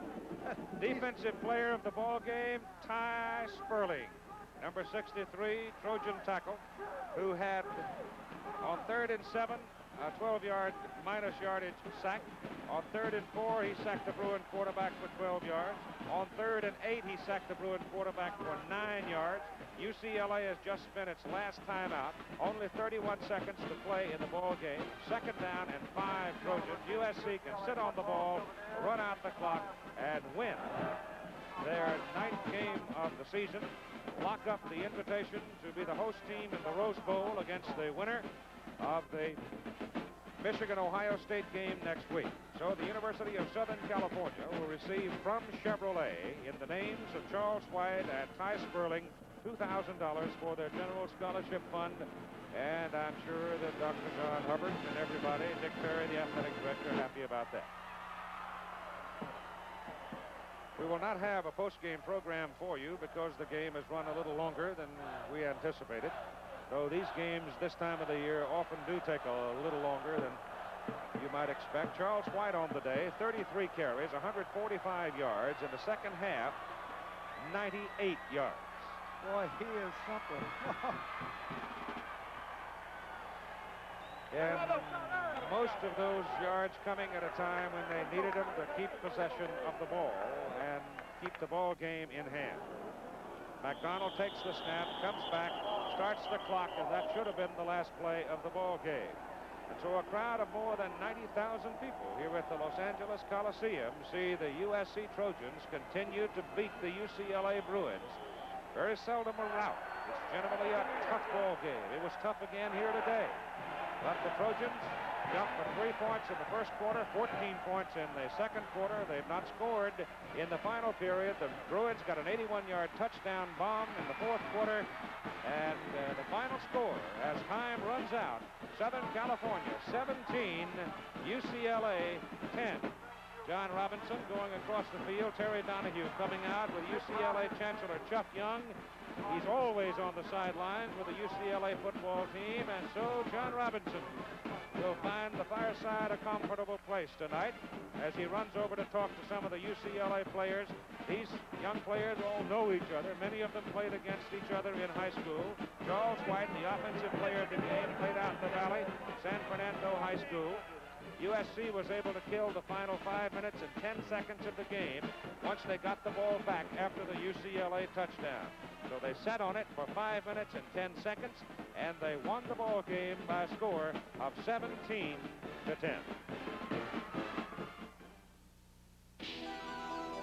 Chevrolet invites you to think of yourself in a new Monte Carlo. Think of yourself surrounded by crisp, sculptured lines. Think of yourself enjoying the very real pleasures of owning a Monte Carlo. Think of yourself surrounded with personal luxury, quiet comfort, and a surprising amount of room. And when you've thought about it, come drive one and put a little distance between yourself and the crowd. Hey, I've played some tough courses, but how's this for being in the rough? Here, Texaco is getting more oil out of the ground by heating it with steam. Techniques like this are helping us get more energy for you. Here's another tough course. This water hole is 260 feet deep, 70 miles out in the Gulf. But Texaco is getting the oil out here, too. At Texaco, we're using our energy to get you more energy. We're working to keep your trust. You know, this hat is a sign of one of America's largest, most important insurance companies, Fireman's Fund. But right now, we're going to beat the drums for a sign that's even more important to you. It belongs to the independent agents who sell our insurance, who choose from several companies to find the best policy and price. So look for the sign of the independent agents. They work for you to beat the band. In the yellow pages, Fireman's Fund Insurance Companies. When you say Budweiser, when you say Bud, you said a lot of things nobody else can say. When you say Bud, you say you care enough to only want the king of beers. When you say Budweiser, you said it all. Southern California, the Pacific 10 Conference champions, they go to the Rose Bowl. UCLA fought to the last bitter second, but could not overcome the Trojans on this day. Other big scores today affecting postseason bowl games now. Missouri upset Nebraska 35-31. Nebraska still goes to the Orange Bowl against Oklahoma in a rematch. Missouri to the Liberty. Georgia-Auburn played a tie. Now we must wait for the Alabama-Auburn game before it's determined which team will be the opponent of Penn State in the Sugar Bowl, whether it'll be Alabama or whether it'll be Georgia. Once again, our final score here in Los Angeles, Southern Cal 17, UCLA 10. Blimp provided by the Goodyear Tire and Rubber Company. Travel arrangements made through, promotional fee paid by United Airlines. United built the largest airline in the free world around you. This has been a presentation of ABC Sports, recognized around the world as the leader in sports television. A night of great entertainment tomorrow. First, a band of children holds Starbucks life and Battlestar Galactica's fate in their hands. Then, the spectacular conclusion of Pearl. Watch tomorrow here on ABC. Even then, people bought homes, made plans, raised children, built schools, was serious about saving money. Today, people are still serious about saving. That's why we'll reward you with no-charge checking, traveler's checks, and a safe deposit box with a tooth.